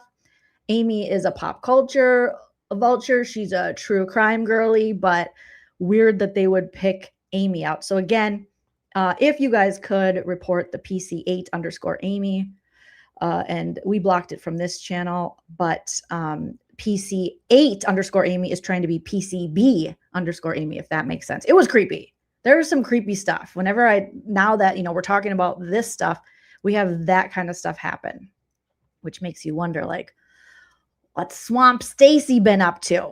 Like, is that what you're doing, Swamp Stacy? allegedly. I don't know. I'm not sure, but it's creepy, you guys. And let me just double check the PayPal. Make sure we don't have a JoJo chat. If you want to send a JoJo chat, you can leave any comment you want. The links are pinned in the live chat to my Venmo, PayPal, Cash App, where you can do that. And I will check that again shortly. Okay. So back to it. Thank you, guys. Is that there is a motion hearing, and the motion that's set to be heard is a motion that Linda brought to have Tricia yeeted from the totality of circumstances. So yeah, let's see. So yeah, OMG, Tricia never dropped her petition. No, she dropped some of it. So let's talk about that. Okay, so as we have Andy explain that for us, Indy Cindy coming in with the 199. Thank you. Says the motion is to finally dismiss. The judge must sign. And I wonder, is there anything Tricia can do during this hearing, or her lawyer can do, or things they can file until then that would keep this going and stop the dismissal? Because I imagine Tricia does not want this to be dismissed because she wants that shmoney, honey. She feels like she's a creditor. So someone in the chat who's far smarter than me at these things, or maybe Andy will answer it here. Feel free. Let me just say here for a moment. Let me pull that mother scratcher down and then pull up the actual document. So there is actually, let me put it back up because it's fun to share. Add to the screen. I'm going to make myself tiny. Thank you, Kelly Cal. Kelly Cal says, our recent law school graduate says, since the judge could dismiss without a hearing, I think the judge has questions. Yeah, because I think it fell upon through the last filing, like this weird interloper, like you need to prove now why you are filing these things and why you should be a creditor to this estate. Like you need to show us why you're here. So that would actually make sense, Kelly Cal. Thank you. Exactly, you two bad actors. A creditor? How exactly is she justifying that? Who knows? She probably thinks she was paid or she paid for things out of pocket or something for Beth B, or maybe she wants to be reimbursed for helping her. But it's like Beth B's done enough. Okay, Janet did enough. By Tricia's own admission, she moved this woman across the country, paid her bills, bought her new studio, paid off her back taxes. I mean, damn. When is enough enough? And the problem is with these greedy grifters, it's never enough. You can never give them enough. There will always be something else that'll come up. And especially with greedy grifters who like the slot machines, it's never enough, allegedly. Allegedly. So, yeah. And I'm going to shut my camera off so you don't have to see me shit. Okay. So here we have all public documents. I hope again. So, gig. Thank you. So, and also, I love that Tricia is the only person that's put forward any money. Oh, wow. And it's the reason that she's put forward money is because she's the one that brought the case, right? Nobody asked her to spend $500 and something on bringing a what I hope will be determined and adjudicated as a frivolous lawsuit. And so that's one thing of note. Let's see. So in reverse order, Linda, and again, this is all public. So Linda Mills has brought forward this motion in limine. And the motion in limine is to preclude, I mean, in general, motions in limine are brought to exclude things and make arguments for exclusion of certain information or whatever. Here, it's a motion in limine to remove a person. And so I know Joleen read through this, but this was in January, February, March, April, May 28th, right? And you can see that over here. So the actual, I'm just going to pull it up. We'll just act. It's nice to have Andy's opinion on this. It's so nice to hear everyone contribute because everyone brings a certain knowledge or a certain skill set or a certain something that the next person doesn't have. And Andy has far more knowledge in this than I do in reading court documents and legal stuff in general. Actually go back to so credit. It was very helpful for me listening to her this morning. There's objection. So shout out to Andy. So there's a couple things that we need to consider. And even though Stacey thinks We're all dumb. You're despicable. No one would want to stalk that ugly No, it's bitch. smart as Stacy. I'm saying you guys are all fucking idiots. We're helping people. You can't even read documents. Like, all right, Swamp Stacy, calm down. I think that let's start with the actual origin of the confusion, I think. Yes, let's start with that. At least from an ongoing litigation standpoint. Yeah, she's cool. I like her. Let's see. So I think the problem is that in May, you can see that a non-suit notice was brought. And this non-suit was brought forward by Tricia's lawyer. And give it a second to load. But essentially what it did was drop everything. She's no longer seeking the heirship, because if you remember, she was seeking to be the administrator of, Janet's entire estate, which is beyond the pale to me, but so the why is it not loading? Sorry, y'all. I'm always sorry. on top of shit. So let me see if I can add actual PDFs. Can't help it. I just feel these people are so self-righteous. They're such pricks. You can May 14th of 2026. Okay.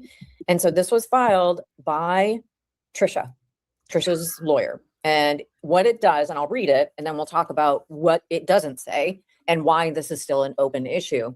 Applicant Tricia A. Griffith files this notice of non-suit and does not wish to continue to pursue the application to determine heirship. And that's when we were like, all right, she's leaving. And Andy said, oh no, this bitch ain't done. Okay. So she wanted to be determined as an heir, filed on the 5th of November, 2025. And creditors first amended applications for letters of administration. So she is identifying herself as the creditor. And what she said. Oh, God, I just hate even hearing that. Subtext, thank you. We just shared your link. You organized it so amazingly. Says Tricia probably dropped her weakest arguments to go with the creditor's objection because that one halts everything, right? She's holding up the doggies and the kitties getting their shmoney. I think she's hoping to force them into negotiating, settling with her. I think you're right. That makes sense. That sounds like something Tricia would do. Saying here is that she's wanting to relinquish that claim to be made administrator, and then the application for temporary administration. So she's dropping those things, plus the application for emergency orders to prevent waste, fraud, and conversion. So she's dropping it looks like everything. It looks like absolutely everything is being chucked out the window. But the thing that's not obvious from this, right, is that she still considers herself owed money. Because, let's see if I have it pulled up. So back in,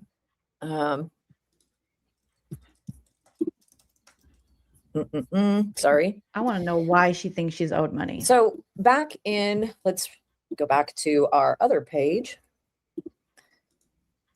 So back when this all started, in November of last year, when she brought forward this, what I consider to be an absolutely ridiculous claim for heirship.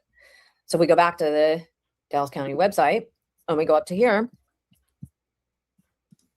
She opened this with the application to determine heirship. And so you can basically see what is being dismissed. So the application to determine heirship was dismissed, or she's asking to be dismissed in that notice of non-suit. So the notice of non-suit is what I just read. What this is from the beginning, as we're looking at it on the screen here, she talks about the application to determine heirship, the creditor's application for administration, and an application for emergency orders. So that's another thing that she's going to, what I just read says she wants to issue as a non-suit.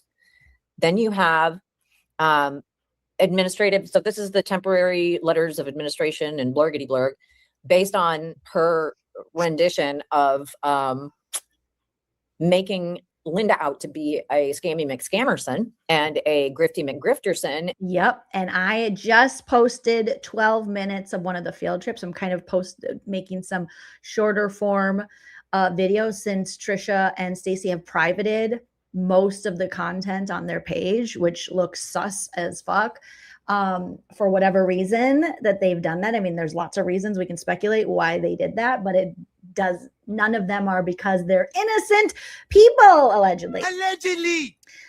So as they hide stuff and hope stuff goes away, that's when we can bring it back and go, oh no, it's here. So make sure you guys give that video a like. I'll be putting out more of that.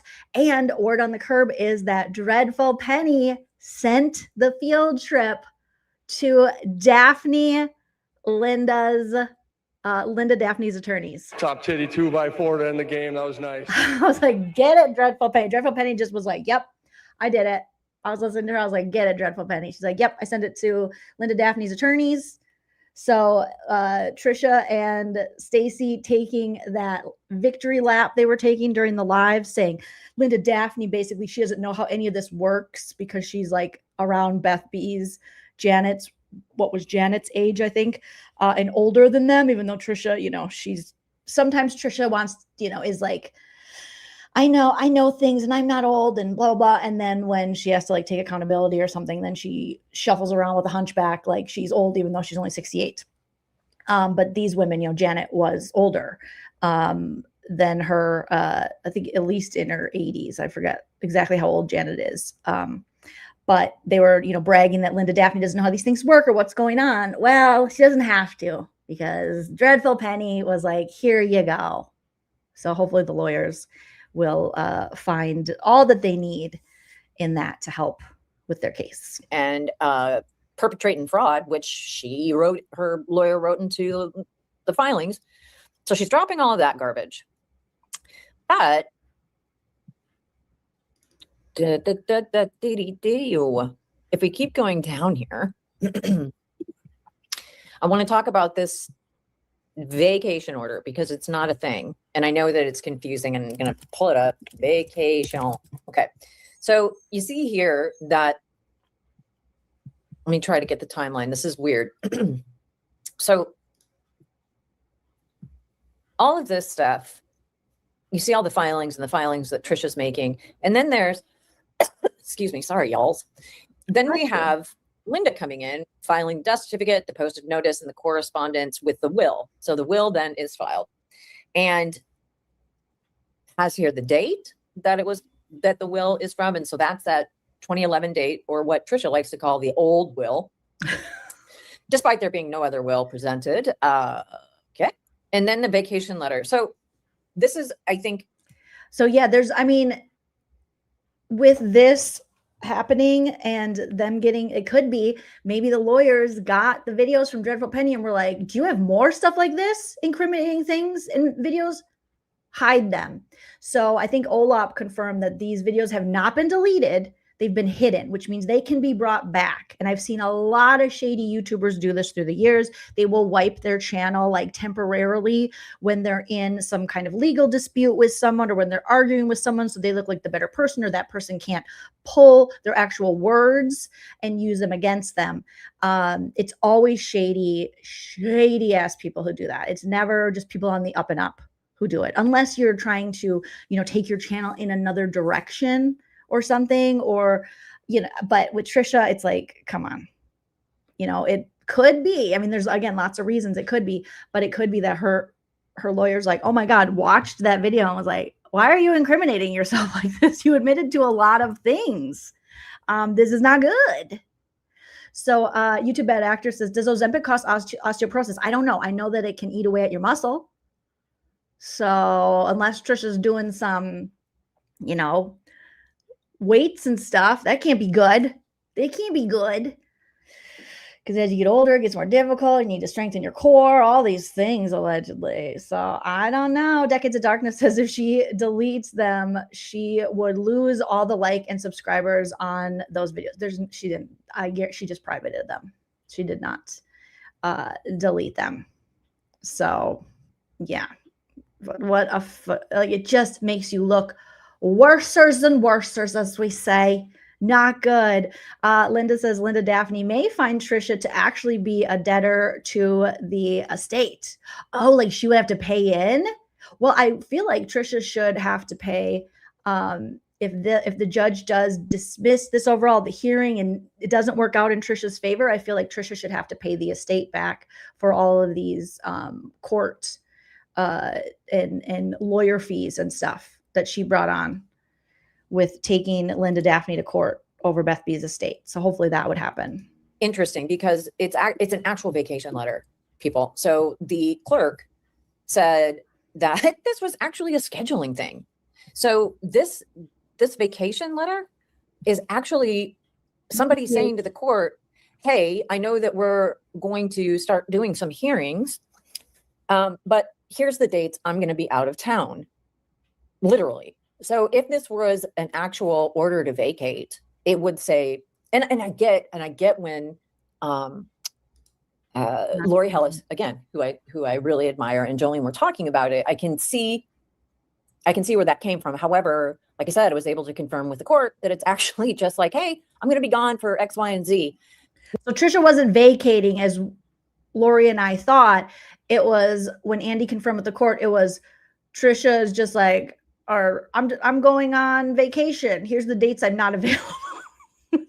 Like, what? Yeah, the OLAP says putting them on private is still, it's not good for the algorithm. It's not good at all to do that. And if you guys go to Social Blade and you put in Tricia's channel websleuths, you can see all of that. Social Blade's statistics, you know, they're like grade your channel and stuff.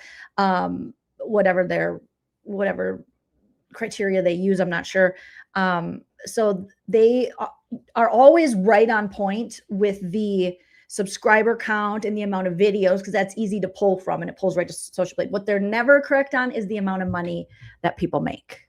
Because I've checked so many Social Blades, including my own, and they are not correct. So that's one thing they haven't been able to. I think it would be almost impossible for Social Blade to pull what certain YouTubers and what certain channels, how much revenue it's actually bringing in, because you'd have to factor in all of your people that have memberships. You'd have to factor in all of the AdSense from month to month, which changes depending on what your rate is per 1,000 views, or how they figure it out. And then also, you know, not taking into account if you do like Venmo, PayPal, Cash App to a creator, which obviously they wouldn't count anyways because it's not through YouTube directly, but they haven't been able to figure that out. But they are correct when they are telling you when people gain subscribers, when they lose subscribers. I found that to be pretty accurate. And then obviously how many videos you have versus how many videos, you know, might disappear with privating, and then your subscriber count. So, but that is easy if you want to go to Social Blade website. I don't think you have to sign up for anything to just see basic stats on certain channels, which is confusing as hell. And I think that it is, you know, I think admittedly so.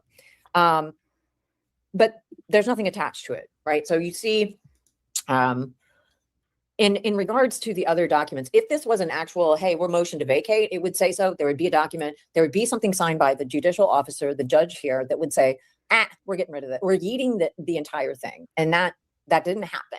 And so I think that might be a little confusion, but I understand why, because my God, how many lawsuits is this woman cranking out, right? Seriously.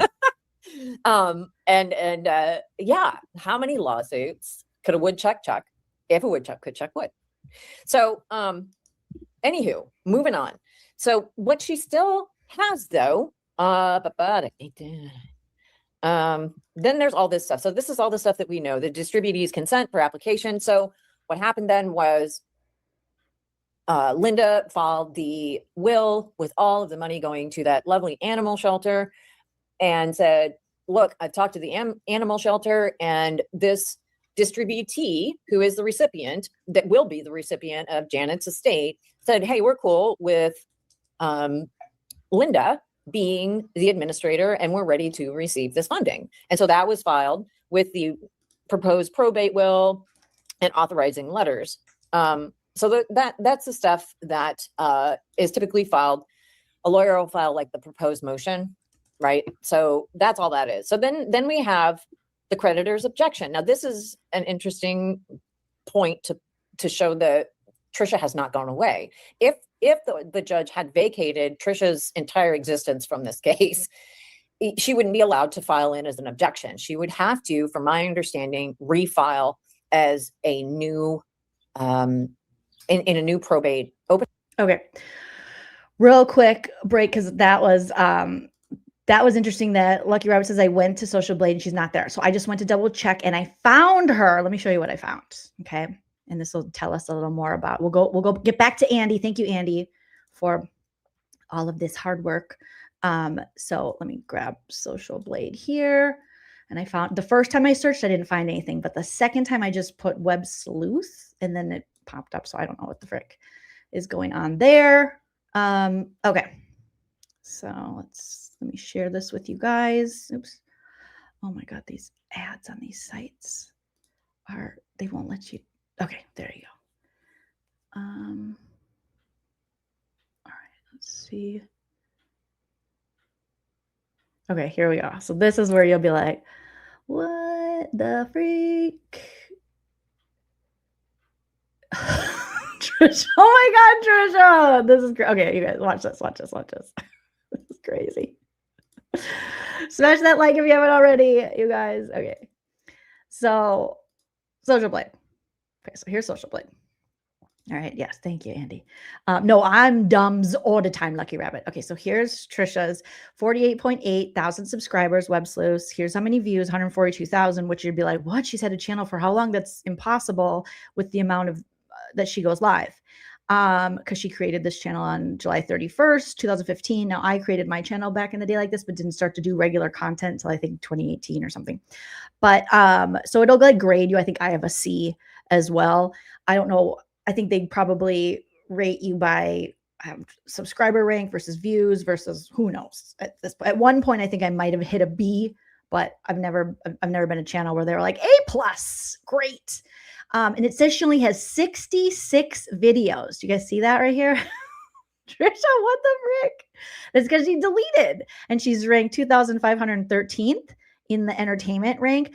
And in the past 30 days, she's negative 6 million views. It's not enough. Because she deleted that many videos, or privated, I should say, that many videos. So, and she's lost 100 subscribers. It's not enough. In the last 30 days. Oh God, I'm going to look at me next. I don't know if I did. Monthly estimated earnings is $0. It's not enough. I've seen her get super chat. So this is where, you know, Social Blade, they're not on point with how much people make. Because they've never been right with me. I've asked other creator friends, they're like, that's not right. So whatever. But if you look here, you know, if they start here with May 26th. And here, let me just take the chat down for just a second and make myself a little smaller here. So you see that her views she had like 6 million plus views on this channel that she's had since 2015, you know? And then all of a sudden, Wednesday, June 3rd, 6/3/26, they lost 100 subscribers. That's weird that on the same day that they privated. Well, I guess not. Maybe people were like, what the fuck's going on with this channel? They lost 100 subscribers and they lost 6 million, over 6 million views because they privated videos. So they lost 1,925 videos the day before on the 2nd of June. And then it registered more on the 3rd with the views going down because it takes all those views away. And then she was down another 22 videos. So like we said, almost 2,000 videos they have privated. Maybe some they've deleted, but I find it hard to believe that they deleted that many videos. You know, that would just be crazy stupid. Now, one time when I was during the pandemic, there was someone, you know, because this ain't my first rodeo. I've been threatened with things so many times. And someone was threatening, I didn't understand, like copyright. They were trying to strike me and it was this weird situation. So I got so nervous. So I started like deleting stuff like, oh my God, they're going to take my channel. I think this is like 2020 or something. And then and some of the stuff I put on private and never brought back. There was like some old Big Brother stuff that I probably should bring back. Just because I was like, oh my God, they're going to strike everything. And I didn't know how the world worked back then. Now I know how these scammers work. Top titty 2x4 to end the game. That was nice. No one will want to stop that ugly bitch. I wouldn't do that same thing.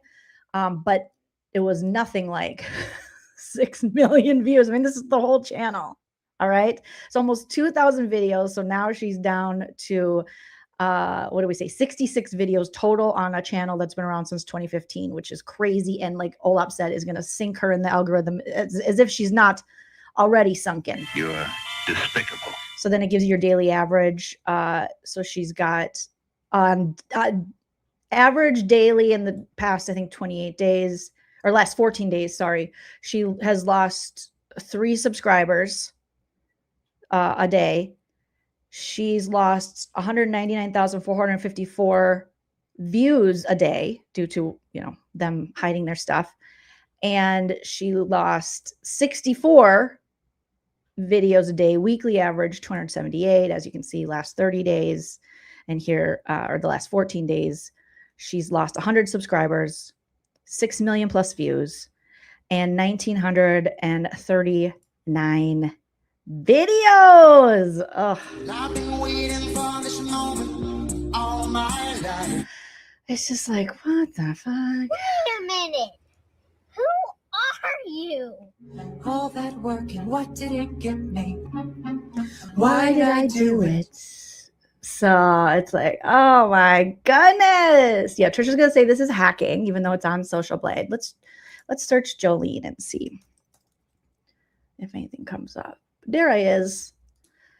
Let's see. Okay, Jolene's got a C. All right, C's earned degrees. C's earned degrees, baby. We'd like a B, but we'll take a C, all right? We don't want a D except for our tits. And now at 46, I don't want D's anymore, okay? I want some A's. Okay, so I'm ranked just a little higher than Tricia in the entertainment rank. I like to think I'm much more entertaining, but, this is how Social Blade does it. I have, let's see. I have 1,846 videos. I created my site, or I created my channel in 2011. Oh my God. Yeah. What did I put out in 2011? I think I used to do like lip syncs because I got copyright struck for a Tupac song and a Whitney Houston song that I lip sync. Oh, and a Tegan and Sarah song that me and Hype Man Husband Shell did. I have 12 million, 12.7 roughly million views, 53,000 subscribers. And then if you look at here, it only says I make $12,000 a year. It says I make anywhere from $730 a year to $12,000 a year. That would not be good. So they're a little off. I'll be honest, they're a little off. But Megan would be like, if she saw that, Megan would be like, Melatonin Megan would say, I'm quitting my job. I've made it. I'm making $12,000 now. If you have another job, like that's a nice little supplemental, extra income. But when it's your only job, you might have to keep your day job, and then they do your monthly earnings, which, not correct. But again, Megan would love it. She'd be like, I'm retiring. There you go. So let's see. I've gained 300 subscribers where Tricia has lost. And yeah, so you can just kind of see my views. 5,800, 5,700, 3,900, 7,600, 12,000, 6,000, 13,000. So those are all, accurate. You can look that up. That's all public. So my daily average is I gain 10 subscribers. So for the last 14 days, right? Okay. A day. Nice. I'm averaging about almost 7,000 views a day. Hey, get it.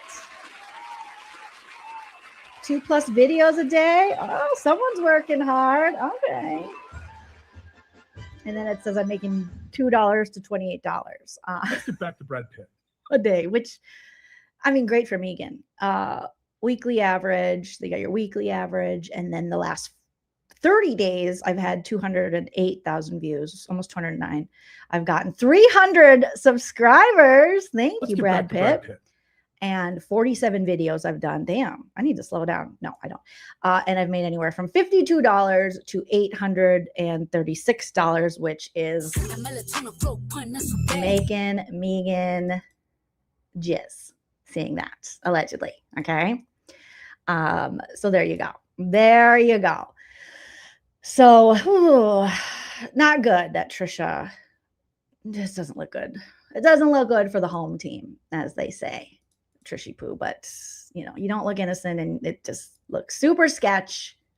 I wouldn't do that if you didn't have anything to hide. There should be no reason that you are hiding 2,000 videos. You're still a true crime person. It's not like you changed your content or something. She's trying to hide something, obviously. I mean, that's the only way you can read into that. Otherwise, why would she get rid of that many videos? And what happened on June 1st to the 3rd? So today's the 8th. What happened on June 2nd and 3rd? What day of the week was that again, you guys? And it was around CrimeCon. And I still think it was after she heard Cece Suarez say her name. Yeah, oh, wait, what day was Cece Suarez's live that she did where she mentioned websleuths? Okay, we're getting to the bottom of this. I think it could also be the lawyer in Dreadful Penny sending that information to her lawyers. Let's see, Cece Suarez, the wonderful Chelsea. Let me drop Cece's channel in case you're not subscribed because she's awesome. All right, let's drop Cece's. Here's her channel, you guys. Go sub up. Tell her Jolene sent ya if you're not already subbed. Tell her we love her.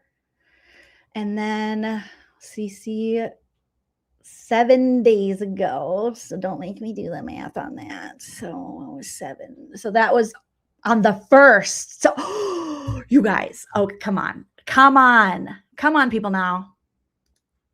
All right. You guys, on freaking June 1st, Cece did a live where she said, oh, there's a woo-woo, and Amanda was in her chat because Amanda told me, and then I saw it, and she pulled up, oh my God, I have websleuths listed on something I'm looking into. Tricia Griffith and websleuths. What a woo-woo that Amanda would mention it in her live. Amanda, feel free to correct me. Yep, on June 1st. Then on June 2nd, again, according to Social Blade, that is when Tricia hid almost 2,000 freaking videos. Got a bag and fix my teeth. Hope you hoes know it ain't cheap. I think someone's afraid of Cece. So a day later, Tricia hides 1,925 videos on the 2nd. And then on the 3rd, she hides 22 more videos for a total of whatever that is. Oh my gosh. Oh, for a total of 1943. Is that what she had? Videos. After Cece said her name. Real bad bitch, and you mad. Cause you built like your dad. I mean, it could be a coincidence that Cece just happened to mention websleuths. I mean, and that, like, Cece was talking about how Grayson was shaking when she went up to her and said, hi, Grayson, I'm Chelsea. And Grayson's like, you know, so Grayson's probably watching, or Trisha's watching her Swamp Stacy, and they're like, Cece said your name. And they're like, hide.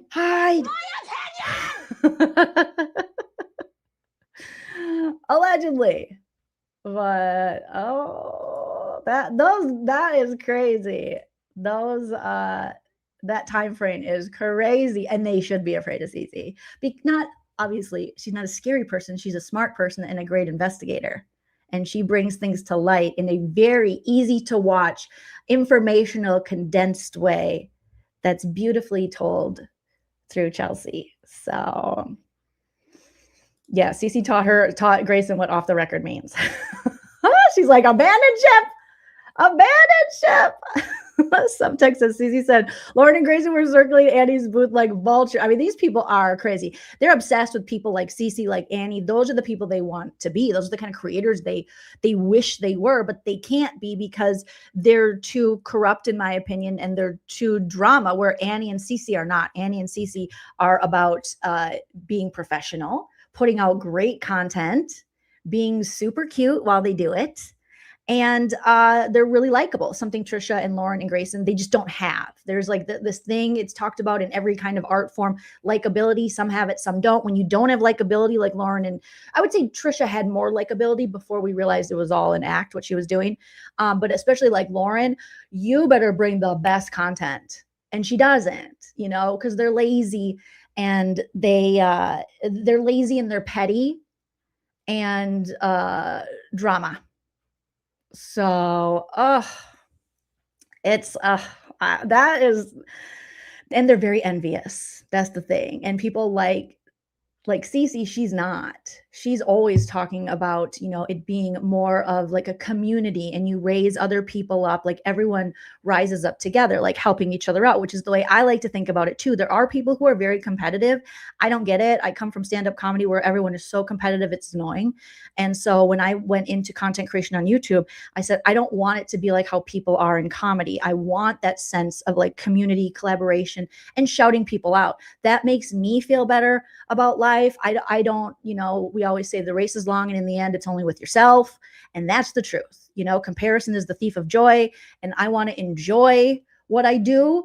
And what's meant for me is meant for me. And what's not meant for me is not meant for me. And I believe that creators like Cece and Annie, and a lot of creators feel that way. Some don't, but that tends to be to their own demise, because that shit'll eat you. That envy, that lack of community, that always being sus of everyone, it'll eat you alive, and it'll turn you into like a gross person. And so no, thank you. But Tricia, are you scared of Cece Swampsteez? Are you scared?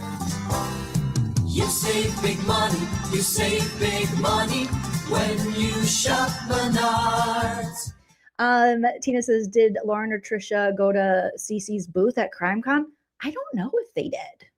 I'm not sure, but I know Cece talked about on her live stream how she's, you know, she's just professional. She doesn't, there's not a personal. It's like, again, when Stacey and Tricia are like, they hate us. Like, nobody hates you. You're not that important to hate. You know, your behavior, we don't like your behavior. We don't like how scammy you're coming off, things like that. But being professional, I think there's two ways you can handle it. Either keep your distance, or like in Cece's case, she just went up and introduced herself. Like, yeah, I did a video about Grace, and I did a couple of videos about Lauren. Like, there you go. But like, that's what I do. You know, I would have probably not went up and said hi, because I guarantee Grace would be shaken, and I guarantee they don't ever want to say hi to me, and I don't ever want to say hi to them. And that's okay. And that's okay. But the fact that like they hate us, like it's some personal vendetta. It's like, no, ma'ams, it is just the stuff you put out there and on the internet and things you do. All right. That's it. Nobody is sitting here going, God, I have this like person. No, you wish, because that's how they become the victim to their own channels.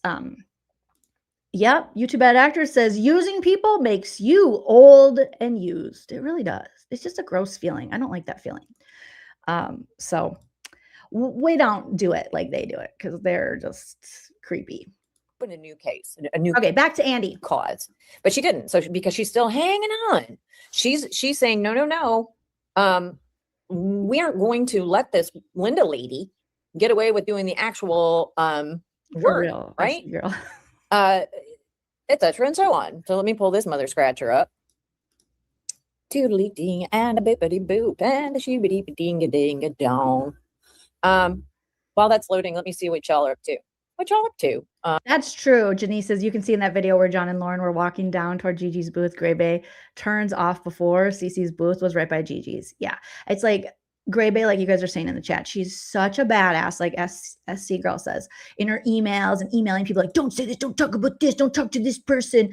But an actual person, just a chicken shit, just can't be an adult, assuming people are going to ruin her dinner and physically assault her. Like, nobody wants to touch any of you or get close enough to like stop. Keyboard warrior. Exactly. She's what they would call a studio gangster. Okay. That's what Grayson is, a studio gangster. They all are. And you're like, grow up. Grow up. Horrible. Yes. Jolene Kelly, Jolene threatened Gray Bay with Dave's missing leg. Yeah, I said, you better help me find it. And when I do find it, you're in trouble. So it's too crazy. Yeah, that's how people get murdered. It's like, girl, stop it. Stop it. No one's looking to murder you, okay? Sorry. Sorry, not sorry. No offense, all offense. We're not doing that. Oh, hey, True Crime Butterfly. This see, so I'm gonna share. The case was yeeted, and it in fact was not. So this was filed then. You can see up here again on April 29th. And this is Tricia's objection. In the estate of Janet Wolford, deceased, comes now, and you can see creditor's objection in opposition to appointment of proposed executor. So what she is saying here is trying to, through her counselor, sir, wow, okay. So what she's trying to say here to the court is, I object to everything I just read. Janet's will. I object to the animal shelter guy writing a letter, and there is an actual letter that you can find that says, hey, we're great. We're the animal shelter, and we're ready to receive this money, and we're cool with Linda doing it. She wants to object to that and oppose that. So when she says that, this is the Hollywood ending that she would never get in the way of, well, she's a liar face. Yep. Alleged. No, not even allegedly. I mean, the legal documents that have been filed by her through her attorney say otherwise. So it's not even that she's a liar. It's just that she's absolutely trying to distance herself in her milieu and disabuse people of the notion that she has anything to do whatsoever with trying to get money from a dead woman who already paid off, by the way, all of her back taxes on her property, which I discussed the other day, right? Because not gotten enough out of it. So she's saying, no, I don't want Linda to do this. I don't accept the fact that Linda's already done all the work behind the scenes to engage with the animal rescue and the administrator of the rescue to coordinate this effort to have it go forward. It could have been done right then in April. But not now. Tricia's like, you know what? I'm going to object. Of course. I'm going to object. I'm going to object to this because I'm entitled to something. And so comes now. The word entitled is what describes Tricia, Swamp, Stacy, Lauren, all of them so much. They feel entitled to things they should not. Patricia Griffith, who is the applicant in the application to determine heirship and creditor's first amended application for the letters of administration, application for temporary administration, blurgity blurg, prevent ways far than the yappity yap. And a side note here too, is that anything that's put into a legal document is not, you can say anything in a legal document if you have upon belief in information. That is a very, very broad, it gives a lot of leeway. So legal filings that I'm aware of cannot technically be leverage in a case of defamation, but what could possibly happen, and I think what Linda's attorneys filed later, is that the pound of flesh for this whole rigmarole is the payment of Janet's attorney's fees by Tricia or whoever is paying her bills these days. So that's what I wanted to say about that. So everything in these filings is put out there to be vetted when there's a trial, when there's an actual trial. So the issue presented is whether the creditor, as an interested person, may file a written opposition.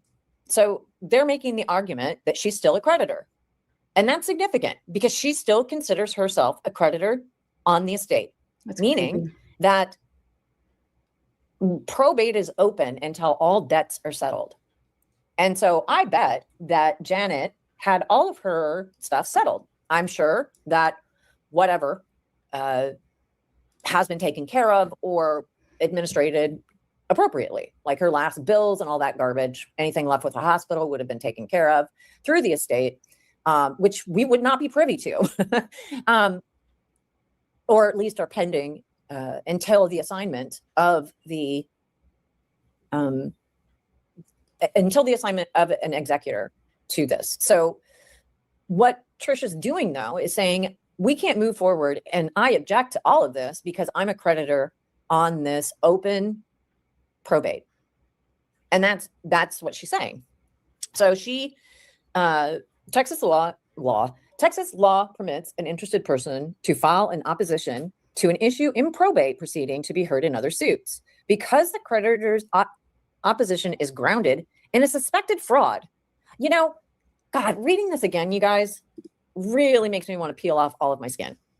Like the totality of my skin, throw it over the back of my chair, and just walk out into the middle of the street into a pile of blood, bones, and sinew. I mean, I don't know how much more explicit I could be. I love Andy's but words. Holy crap. I love her vocabulary. Right? Her suspected fraud.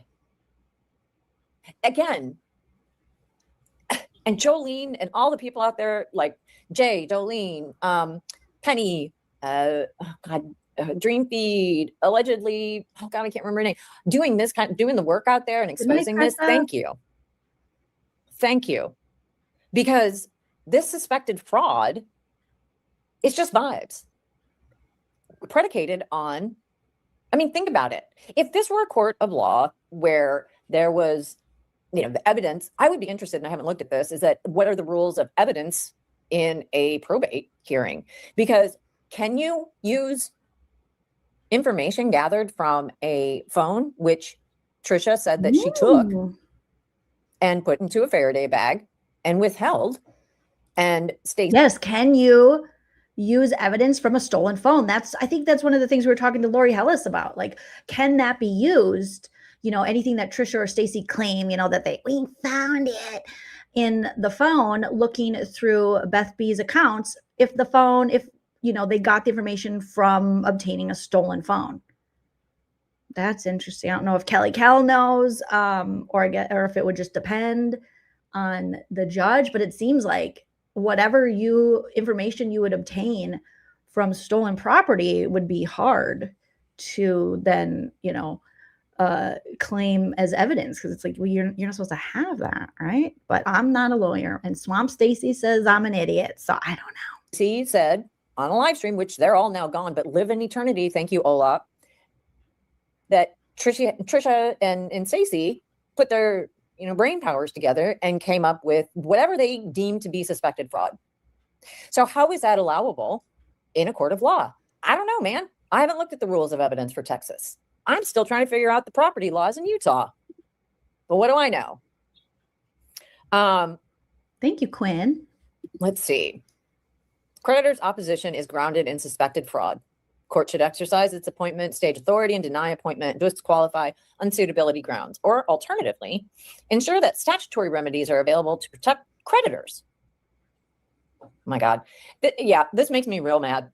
This makes me real mad. Real mad. So basically what this is arguing is that, Judge, we're going to ask Patricia Griffith is going to ask you to strike Linda and the doggies and the puppies and the squirrels and the raccoons and the opossums or whoever else this place rescues. We're going to ask you to strike her because Tricia and Stacey have a phone that they jacked. And they have a feeling that there's some fraudy shit going on. They totally jacked it. Well, she wanted me to have it. No. So could you please do that? I mean, seems kind of gross. So it goes on to cite just the code of an interested person. I've yet to see anything that says that this woman has any interest. Right? I have not seen anything present. I've not seen a list of here's my receipts. Here's IOUs from Janet. I haven't seen shit. And frankly, this is some crappy lawyering, sir. Not crappy lawyer. You ganked it. I can't imagine being a barred lawyer taking this on and seeing what you're dealing with. Because you bet your bottom dollar at this stage, I mean, November, December, January, February, March, April, May, June. We're 8 months into this mother scratcher. You better trust and believe if there was proof, they would have put it into their filings. Hi, Amy. They would have put the receipts into the filings, but they didn't. And they have not. What they have done from everything on the docket that's available to everybody in the world is hey, you know, I'm a creditor. I'm going to propose that I get all this money and Linda bad. And this is the two things could be true at the same time portion of my ramblings. Linda could be an absolute shit show. She could be a full-on yard sale and just be whatever. But that doesn't, I doubt it. Number one, let me just say that. Me too. I've got no reason to believe that. Based on, I don't know, her standing as a licensed broker, but you know, what the hell do I know? I don't. But even if she were being weird, it's pretty clear that she is not in it to win it for the money. She has filed this will and put all of this. And that's what Lori Hellis was saying that judges take into account, like who wants like financial gain from this. So they're usually, you know, since it didn't look like Linda Daphne did, then they tend to side with those people who don't have a vested monetary interest in the estate for being the people who are going to, you know, lick over it. So Tricia was screwed either way because Tricia was dependent on that money. Tricia said, bitch, I need that money yesterday. Remember? Patricia A. Griffith has relied upon promises of estate property by the decedent to Patricia A. Griffith's detriment. Oh, we'll never forget that, Trishy Poo. She was like, I need that money now. Call 877 cash now. Got a bag and fix my teeth. Hope you hoes know it ain't cheap. Oh, boy. How embarrassing. Into the record. Here's all where we wanted to go. So she could still be just a jerk, but Tricia's gross. Those two things can be true. Yeah. This is unconscionable to me. That you know, that Tricia would try to and is succeeding to drag this thing out. And is succeeding in dragging this out. So she's dragging. I mean, he goes through all the grounds and says, if this happens, but judge, if you can't just strike her, we suggest you look at this alternative relief. The alternative relief would be the Texas Estate Code authorize removal of an independent executor. So what they're saying is, if not Tricia, then an independent executor. Okay. On motion of an interested person. The judge said, no, we're going to put Linda Daphne. Let me just fast forward a little bit because there was some more stuff later on that Andy had to say that I was like, yes. Why Tricia needs to be removed from this set a hearing time for, and getting to the bottom of this is that there is, to just bring it all back to where we started, on August 12th, 2026, the judge has set a hearing time for the motion in limine to hear this issue and to hear Linda's attorney argue why Tricia needs to be removed from this case permanently. And yeah. Let me see what you guys are saying. Sorry. Let's see. I'm going back to the chat. Awesome job. Yay. Thank you.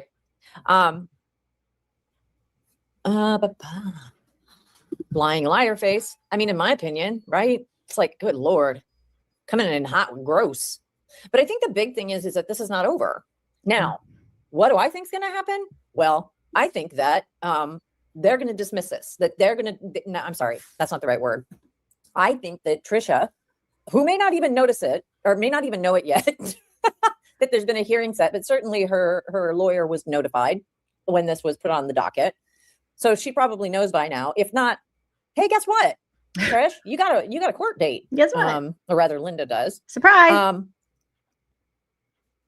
It was pestilential, but yes, pus is fine too.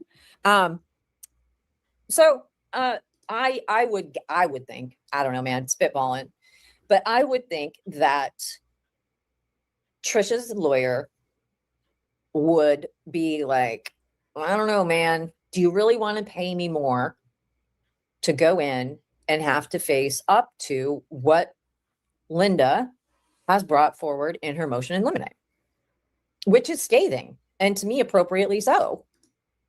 Good question. I mean, shit, man. And I think these things, and maybe somebody can correct me, because I was trying to see if these things are live streamed, but probate courts are weird. But I don't know. If they're live stream, we're watching it. We're watching it. I have to see how that rolls in Texas. For educational purposes, obviously. But why would you put yourself in that position? I mean, how ride or die is Patricia Griffith on this particular hill? I mean, you know, if I had to gamble on it, wink, I would think that she would, oh, there's Zoom links. Yeah, I'm not, yep. I mean, I have to check the rules, but I did see some of those and I wasn't sure about it. But I would imagine that there has to be a conversation going on, because Tricia deleted, you know, I don't know, somebody said like 2,000 videos of her yapping on and on about all the fraud they found and making all of these allegations and claims and talking about stealing phones from dead women's hospital rooms and all this other shit, which is going to live on into eternity. Thank you a lot, Joleen, Penny, and all the rest. Whoopsies. Thank you, everybody who has covered this, because yes. Thank you, Heather. Heather, I feel so special. Heather says, speaking of grateful to send my first super chat. Oh my gosh, thank you, Heather. Your first super chat ever on YouTube. Congratulations. And thank you. I feel honored that you selected me. Thank you, thank you, thank you. Oh my goodness.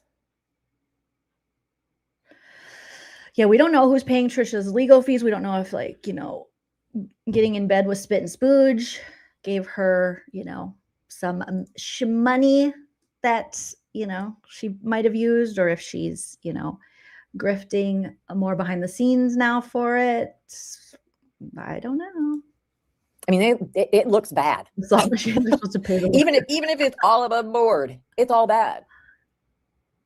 So they got rid of all of that, wiped it, so they think, at least from the website. And if I were websleuths, look, man. So Quinn, if we were just looking for those Zoom links, we would just go into this Dallas County portal. Are you saying the Zoom links are in here? Feel free to share with the class if you want. Obviously, for educational purposes, I love to learn about U.S. law and, you know, just following this case just to be smarter, because Swamp Stacy, you know, says we're stupid and we don't know how to read legal paperwork. So I better like attend these Zoom meeting hearings so that I can have a better understanding of what I'm talking about.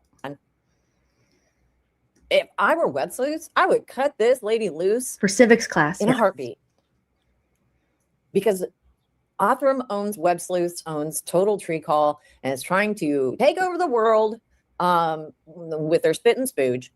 That's crazy that Andy also uncovered. We talked about it briefly last live, that Othram Spit and Spooge is created some kind of like video game looking thing with trees where these amateur sleuths, like through web sleuths, can try to solve some of these cases and the connections to people. And they can submit their work for payment. Now, they didn't say how much payment or what the payment is, but that's crazy. So they'll be encouraging, allegedly, regular old people like the sleuths on web sleuths to look into these cases and these connections, and they'll build these trees with the connections and then submit them for possible payment. Oh, I don't care. I need to know. Says the links are under the judges' names. Okay, so this judge, if you guys are looking, would be Margaret Jones Johnson. So Margaret Jones Johnson, under her page will be the links for her upcoming Zoom hearings. And this Zoom hearing is August 12th, 2026.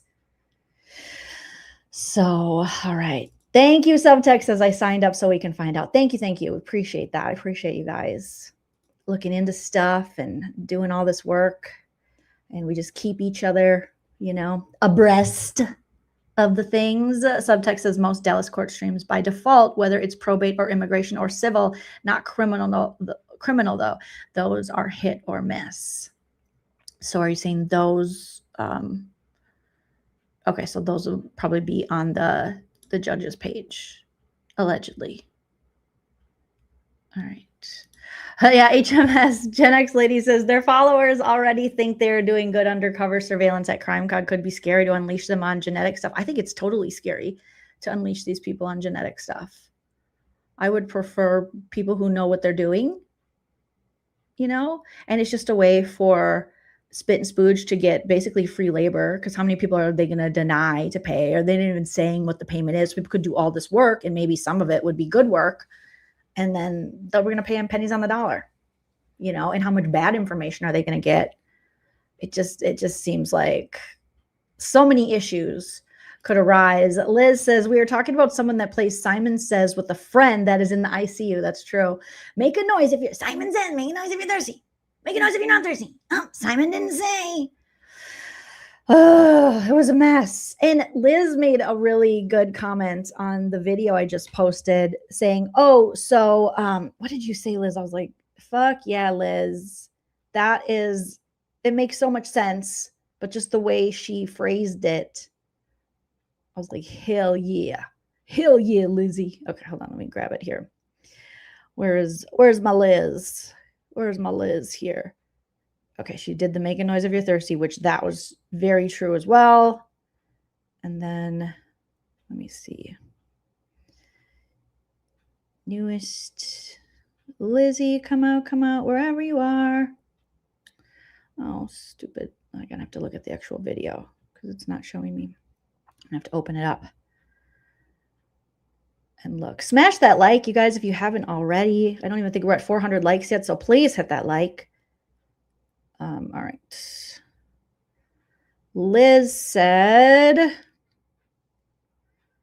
Lizzie says, no chance she signed a document while in a coma, because that's what Tricia is like. Oh, she couldn't have. She was in a kind of coma. Remember, she said she was kind of in a coma. And we're like, what's that mean? However, the 100% that she texted her after she passed away. So Tricia, we can't believe that somehow, you know, either Beth B or her medical power of attorney, money manager Daphne were able to get a signature on a document like Tricia's claiming, because you know, Beth B, aka Janet, was too sick at the time. But we are supposed to believe, per Tricia, that Beth B texted her after she passed away. It's an urban legend that never happened. Baby, like that makes total sense. But it's out of this world to think that while she was still living, they couldn't have found a way to somehow have her sign something. Like, that's crazy. I was like, oh my gosh. Yes. Horrible. Yes. Can you imagine being so ill and have Tricia lurking in your room? Cat Baloo, that sounds like a nightmare. It's like a horror story. You know, yeah, you got to believe the woo-woo. Well, maybe it was a woo-woo that Beth B signed something. So if she's bringing a woo-woo as proof, well, certainly Linda Daphne can bring a woo-woo as proof as well. And Lover of Bad Puns says, yeah, be meddlesome. Yes. So great point, Lizzie. Great point, Liz. I would want to cut bait here because I'm like, how is this getting paid for? What is this woman's salary? And why is this woman associated with this elite DNA company? Really? Like Tricia being affiliated with them. What a joke. I don't know. But I would think because they're deleting things like mad people, going crazy, deleting shit that should have never been out there in the first place. My God. Plus, now that there's a court date or a hearing date set, and it's just a hearing, it's not a court date, it's a hearing date. So it's a hearing on the motions in limine. I just can't see it going that far. In limine? But I mean, maybe I'm wrong, but I mean, they dropped pretty much. They issued that non-suit filing saying, yeah, you know what? We're backing off all that stuff that we said about her being a fraudster. Is there a Lauren connection? She's all the, well, yeah, right. And this is the other thing. Do not lose sight of the fact that Lauren Matthias is straight up in bed with her. Yep. That they are linked, that they are bound, that they are a piece. Because they are. And you cannot, I mean, you don't go gambling with somebody, you know, and all that shit, hanging out, getting your photo taken with them. Yeah, they thought it was so funny for them to take pictures of themselves on a slot machine gambling. And it's like, Lauren, do you know what that implicates you in? Do you know what Tricia's been accused of previously? I mean, I know you don't care, but someone in the chat asked what Cece's link is. Here is Cece Suarez. I'll also put it in the description of this video as well. So you can subscribe to Cece, who has a fantastic content. Let me say subscribe. I'm going to put it in there now to @Cece Suarez. Here she is. So I also put it in the description if you're on the replay crew or if the chat's moving too fast for you to grab it. That is where you'll find it. Hello, Dreadful Penny. We were just talking about you and about how you are amazing, and you sent over the field trip videos or the field trip video, the one that we have that is without commentary, which is the most damning. I mean, so much self-snitching to Tricia's attorneys. So, and I know, I think did you just do one about Megan? I still have to watch a video with Lauren and Meigs. Melatonin. Yes. Let me drop Dreadful Penny's channel for you guys as well. I'll put it in the description. Dreadful Penny is a wonderful creator, and she pulled the video testimony of Tricia in her lawsuit that Susan Pruitt and Websleuths LLC had against her years ago. And so she pulled out the video of that. She's just smart and does such good content. So here's Dreadful Penny, and here's her channel, and I'll put it in the description of this video too for you guys to sub up. But here's Dreadful Penny's channel. Dreadful Penny TOO, Dreadful Penny 2. Let me add it to the description before I forget. Dreadful Penny. And I got Dream Feed Media. I got to get caught up on some of Dream Feed Media's. I'm going to put Dream Feed Media in the description, as well as Olap, the Olapper, who has got so much of the content that Tricia is trying to hide and put it together in a wonderful compilations. So yes. If you're not BFFs and you know that they were certainly, in my opinion, behind this, right? That's the word on the street. Yes, I believe that. The naughty list. 100%. Birds of a feather. Birds of a feather. He can stick to I just think it's gross. Yeah, it's gross. I think it's real gross. Thank you, Kelly.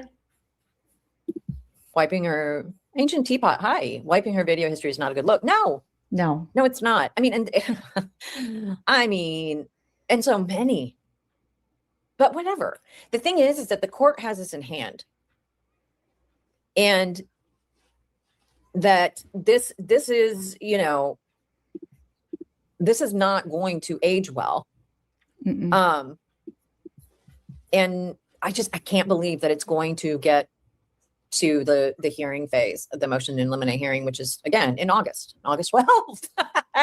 So we will shout out. I'm going to put Andy, drop her channel again in the description, because this is Andy Kopsa, who we're watching, and she's great. And they keep trying to strike Andy down, and nevertheless, she persists.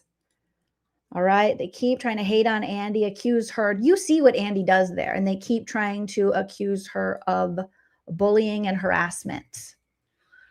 And then her lives will just get taken down temporarily. So then she has to go in and say, hey, here, submit that this is not, here's why, give this a second look. And then her video goes back up. But so many of her lives, they've already interrupted her live streams, claiming that she's some kind of bully, which you can clearly see she is not. Okay. She's just a super smart woman with a cool cat who lives in New York. She's super educated. She has great hair and adorable glasses. And obviously these women are, they don't like women like that. Okay. Smart, articulate, not scammery, and beautiful with thick hair. Oh, they are hating on Andy. DB says, the real question is, what does JoJo think about the Minnesota Timberwolves rebrand? I love it. But personally, my favorite Wolves jersey is the one that says Timberwolves in the cool writing, and it's all black, and then it has like the trees lining the arms. But I like the Wolves new one with just wolves, but it's kind of like a throwback to the early days, and it is Kevin Garnett approved. So I'm in, and I will definitely be getting new Wolves jerseys for sure. So thank you for asking, DB. DB knows the stuff that really matters to me. Faye Loves Nature says Andy is speaking with truth. Yes, they have an issue with the truth.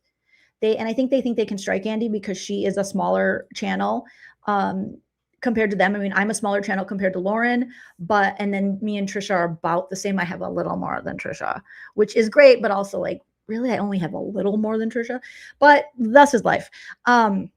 So I think they think it's easier to strike the channels that have, because I think Andy's growing, but just continue to build up these smaller creators. I mean, I'm considered a smaller creator. We're not like the huge channels on YouTube. Lauren isn't a huge channel on YouTube. Like the Annie Elise's would be a big channel. Cece Suarez is a big channel. Lauren may have 300,000, but her views don't really show she has 300,000, in my opinion. But continue to build up and subscribe to these smaller channels, because that's how we all grow. And then also, I think the stronger these channels get, the more subscribers and more support, the less likely these assholes are to strike. Because Andy right now is sitting at 2.77 thousand subscribers, which is fantastic. But let's just keep subbing up to these channels, because there is, they assume, these people make a lot of stupid assumptions, assuming that channels that have maybe less than 10,000 subscribers are easier to strike and stuff. Yeah, Annie Elise is huge compared to Lauren. Lauren wishes she was Annie Elise. Every day Lauren goes to bed like, God damn it, she just really wants to be her. And it's sad because she should just be happy being herself. But herself comes with a lot of, stuff she's doing, which is yucky. And her subconscious is probably like, but she's, jealous of other people's success, especially a younger, more attractive, smarter creator being more successful than her. Well, she's got to lay under Dr. John, allegedly, and Annie Elise doesn't have to lay under Dr. John. So it's like, she has everything Lauren wants, allegedly. So, yeah. So definitely sub up to Andy, sub up to Dreadful Penny. Okay, Dreadful Penny's at 13,000. She's killing it. Get it, Dreadful. Get Dreadful Penny to 50,000. Get Andy to 20,000. Like, let's just keep supporting all the creators and building them up so that assholes like this can't try to take them down, because they think, oh, I'll just go after this channel. No, we care. We're paying attention. So we're paying, every time you strike Andy, we're paying attention to that bullshit, and that comes around, and it is most certainly against terms of service to be falsely striking channels, claiming they are harassing and bullying when they're not. All right. Subtext Press says Andy only streams to pop off. She's got bylines and legacy media. Yeah, she's got some. Andy has some real like journalistic street cred. So she's busy. It's not like Laura Mathias and freaking Lice and Chocolate Bacon. We're talking, let me pull up. I was like just looking at Andy's bio and it was like crazy, like New York Times. And I was like, dang, Andy. I mean, you just watch her once for a couple minutes and you're like, oh, she's super smart. Like you want this woman to be helping you. Like I'm grateful she exists. And like, she is looking into all of these things because, oh my goodness. But yeah, she's a journalist, consultant, investigator. And she had some, like I said, she has some crazy good cred here. Yeah, the New York Times, Time Magazine, The Nation, Investigate Midwest. You can find Andy's work there. Andy Kopsa, yeah, I just pulled up Time Magazine, like time.com, and there's Andy writing multiple articles. And then let's pull up the New York Times. Oops. Here she is on the New York Times. I mean, Lauren Wishes. Again, the New York Times won't let me look unless I pay, but she's on the New York Times. So I don't know. Maybe she would rather be doing lice and chocolate bacon in Idaho. Maybe Andy. You know, they always want to claim that everyone is jealous of Lauren. I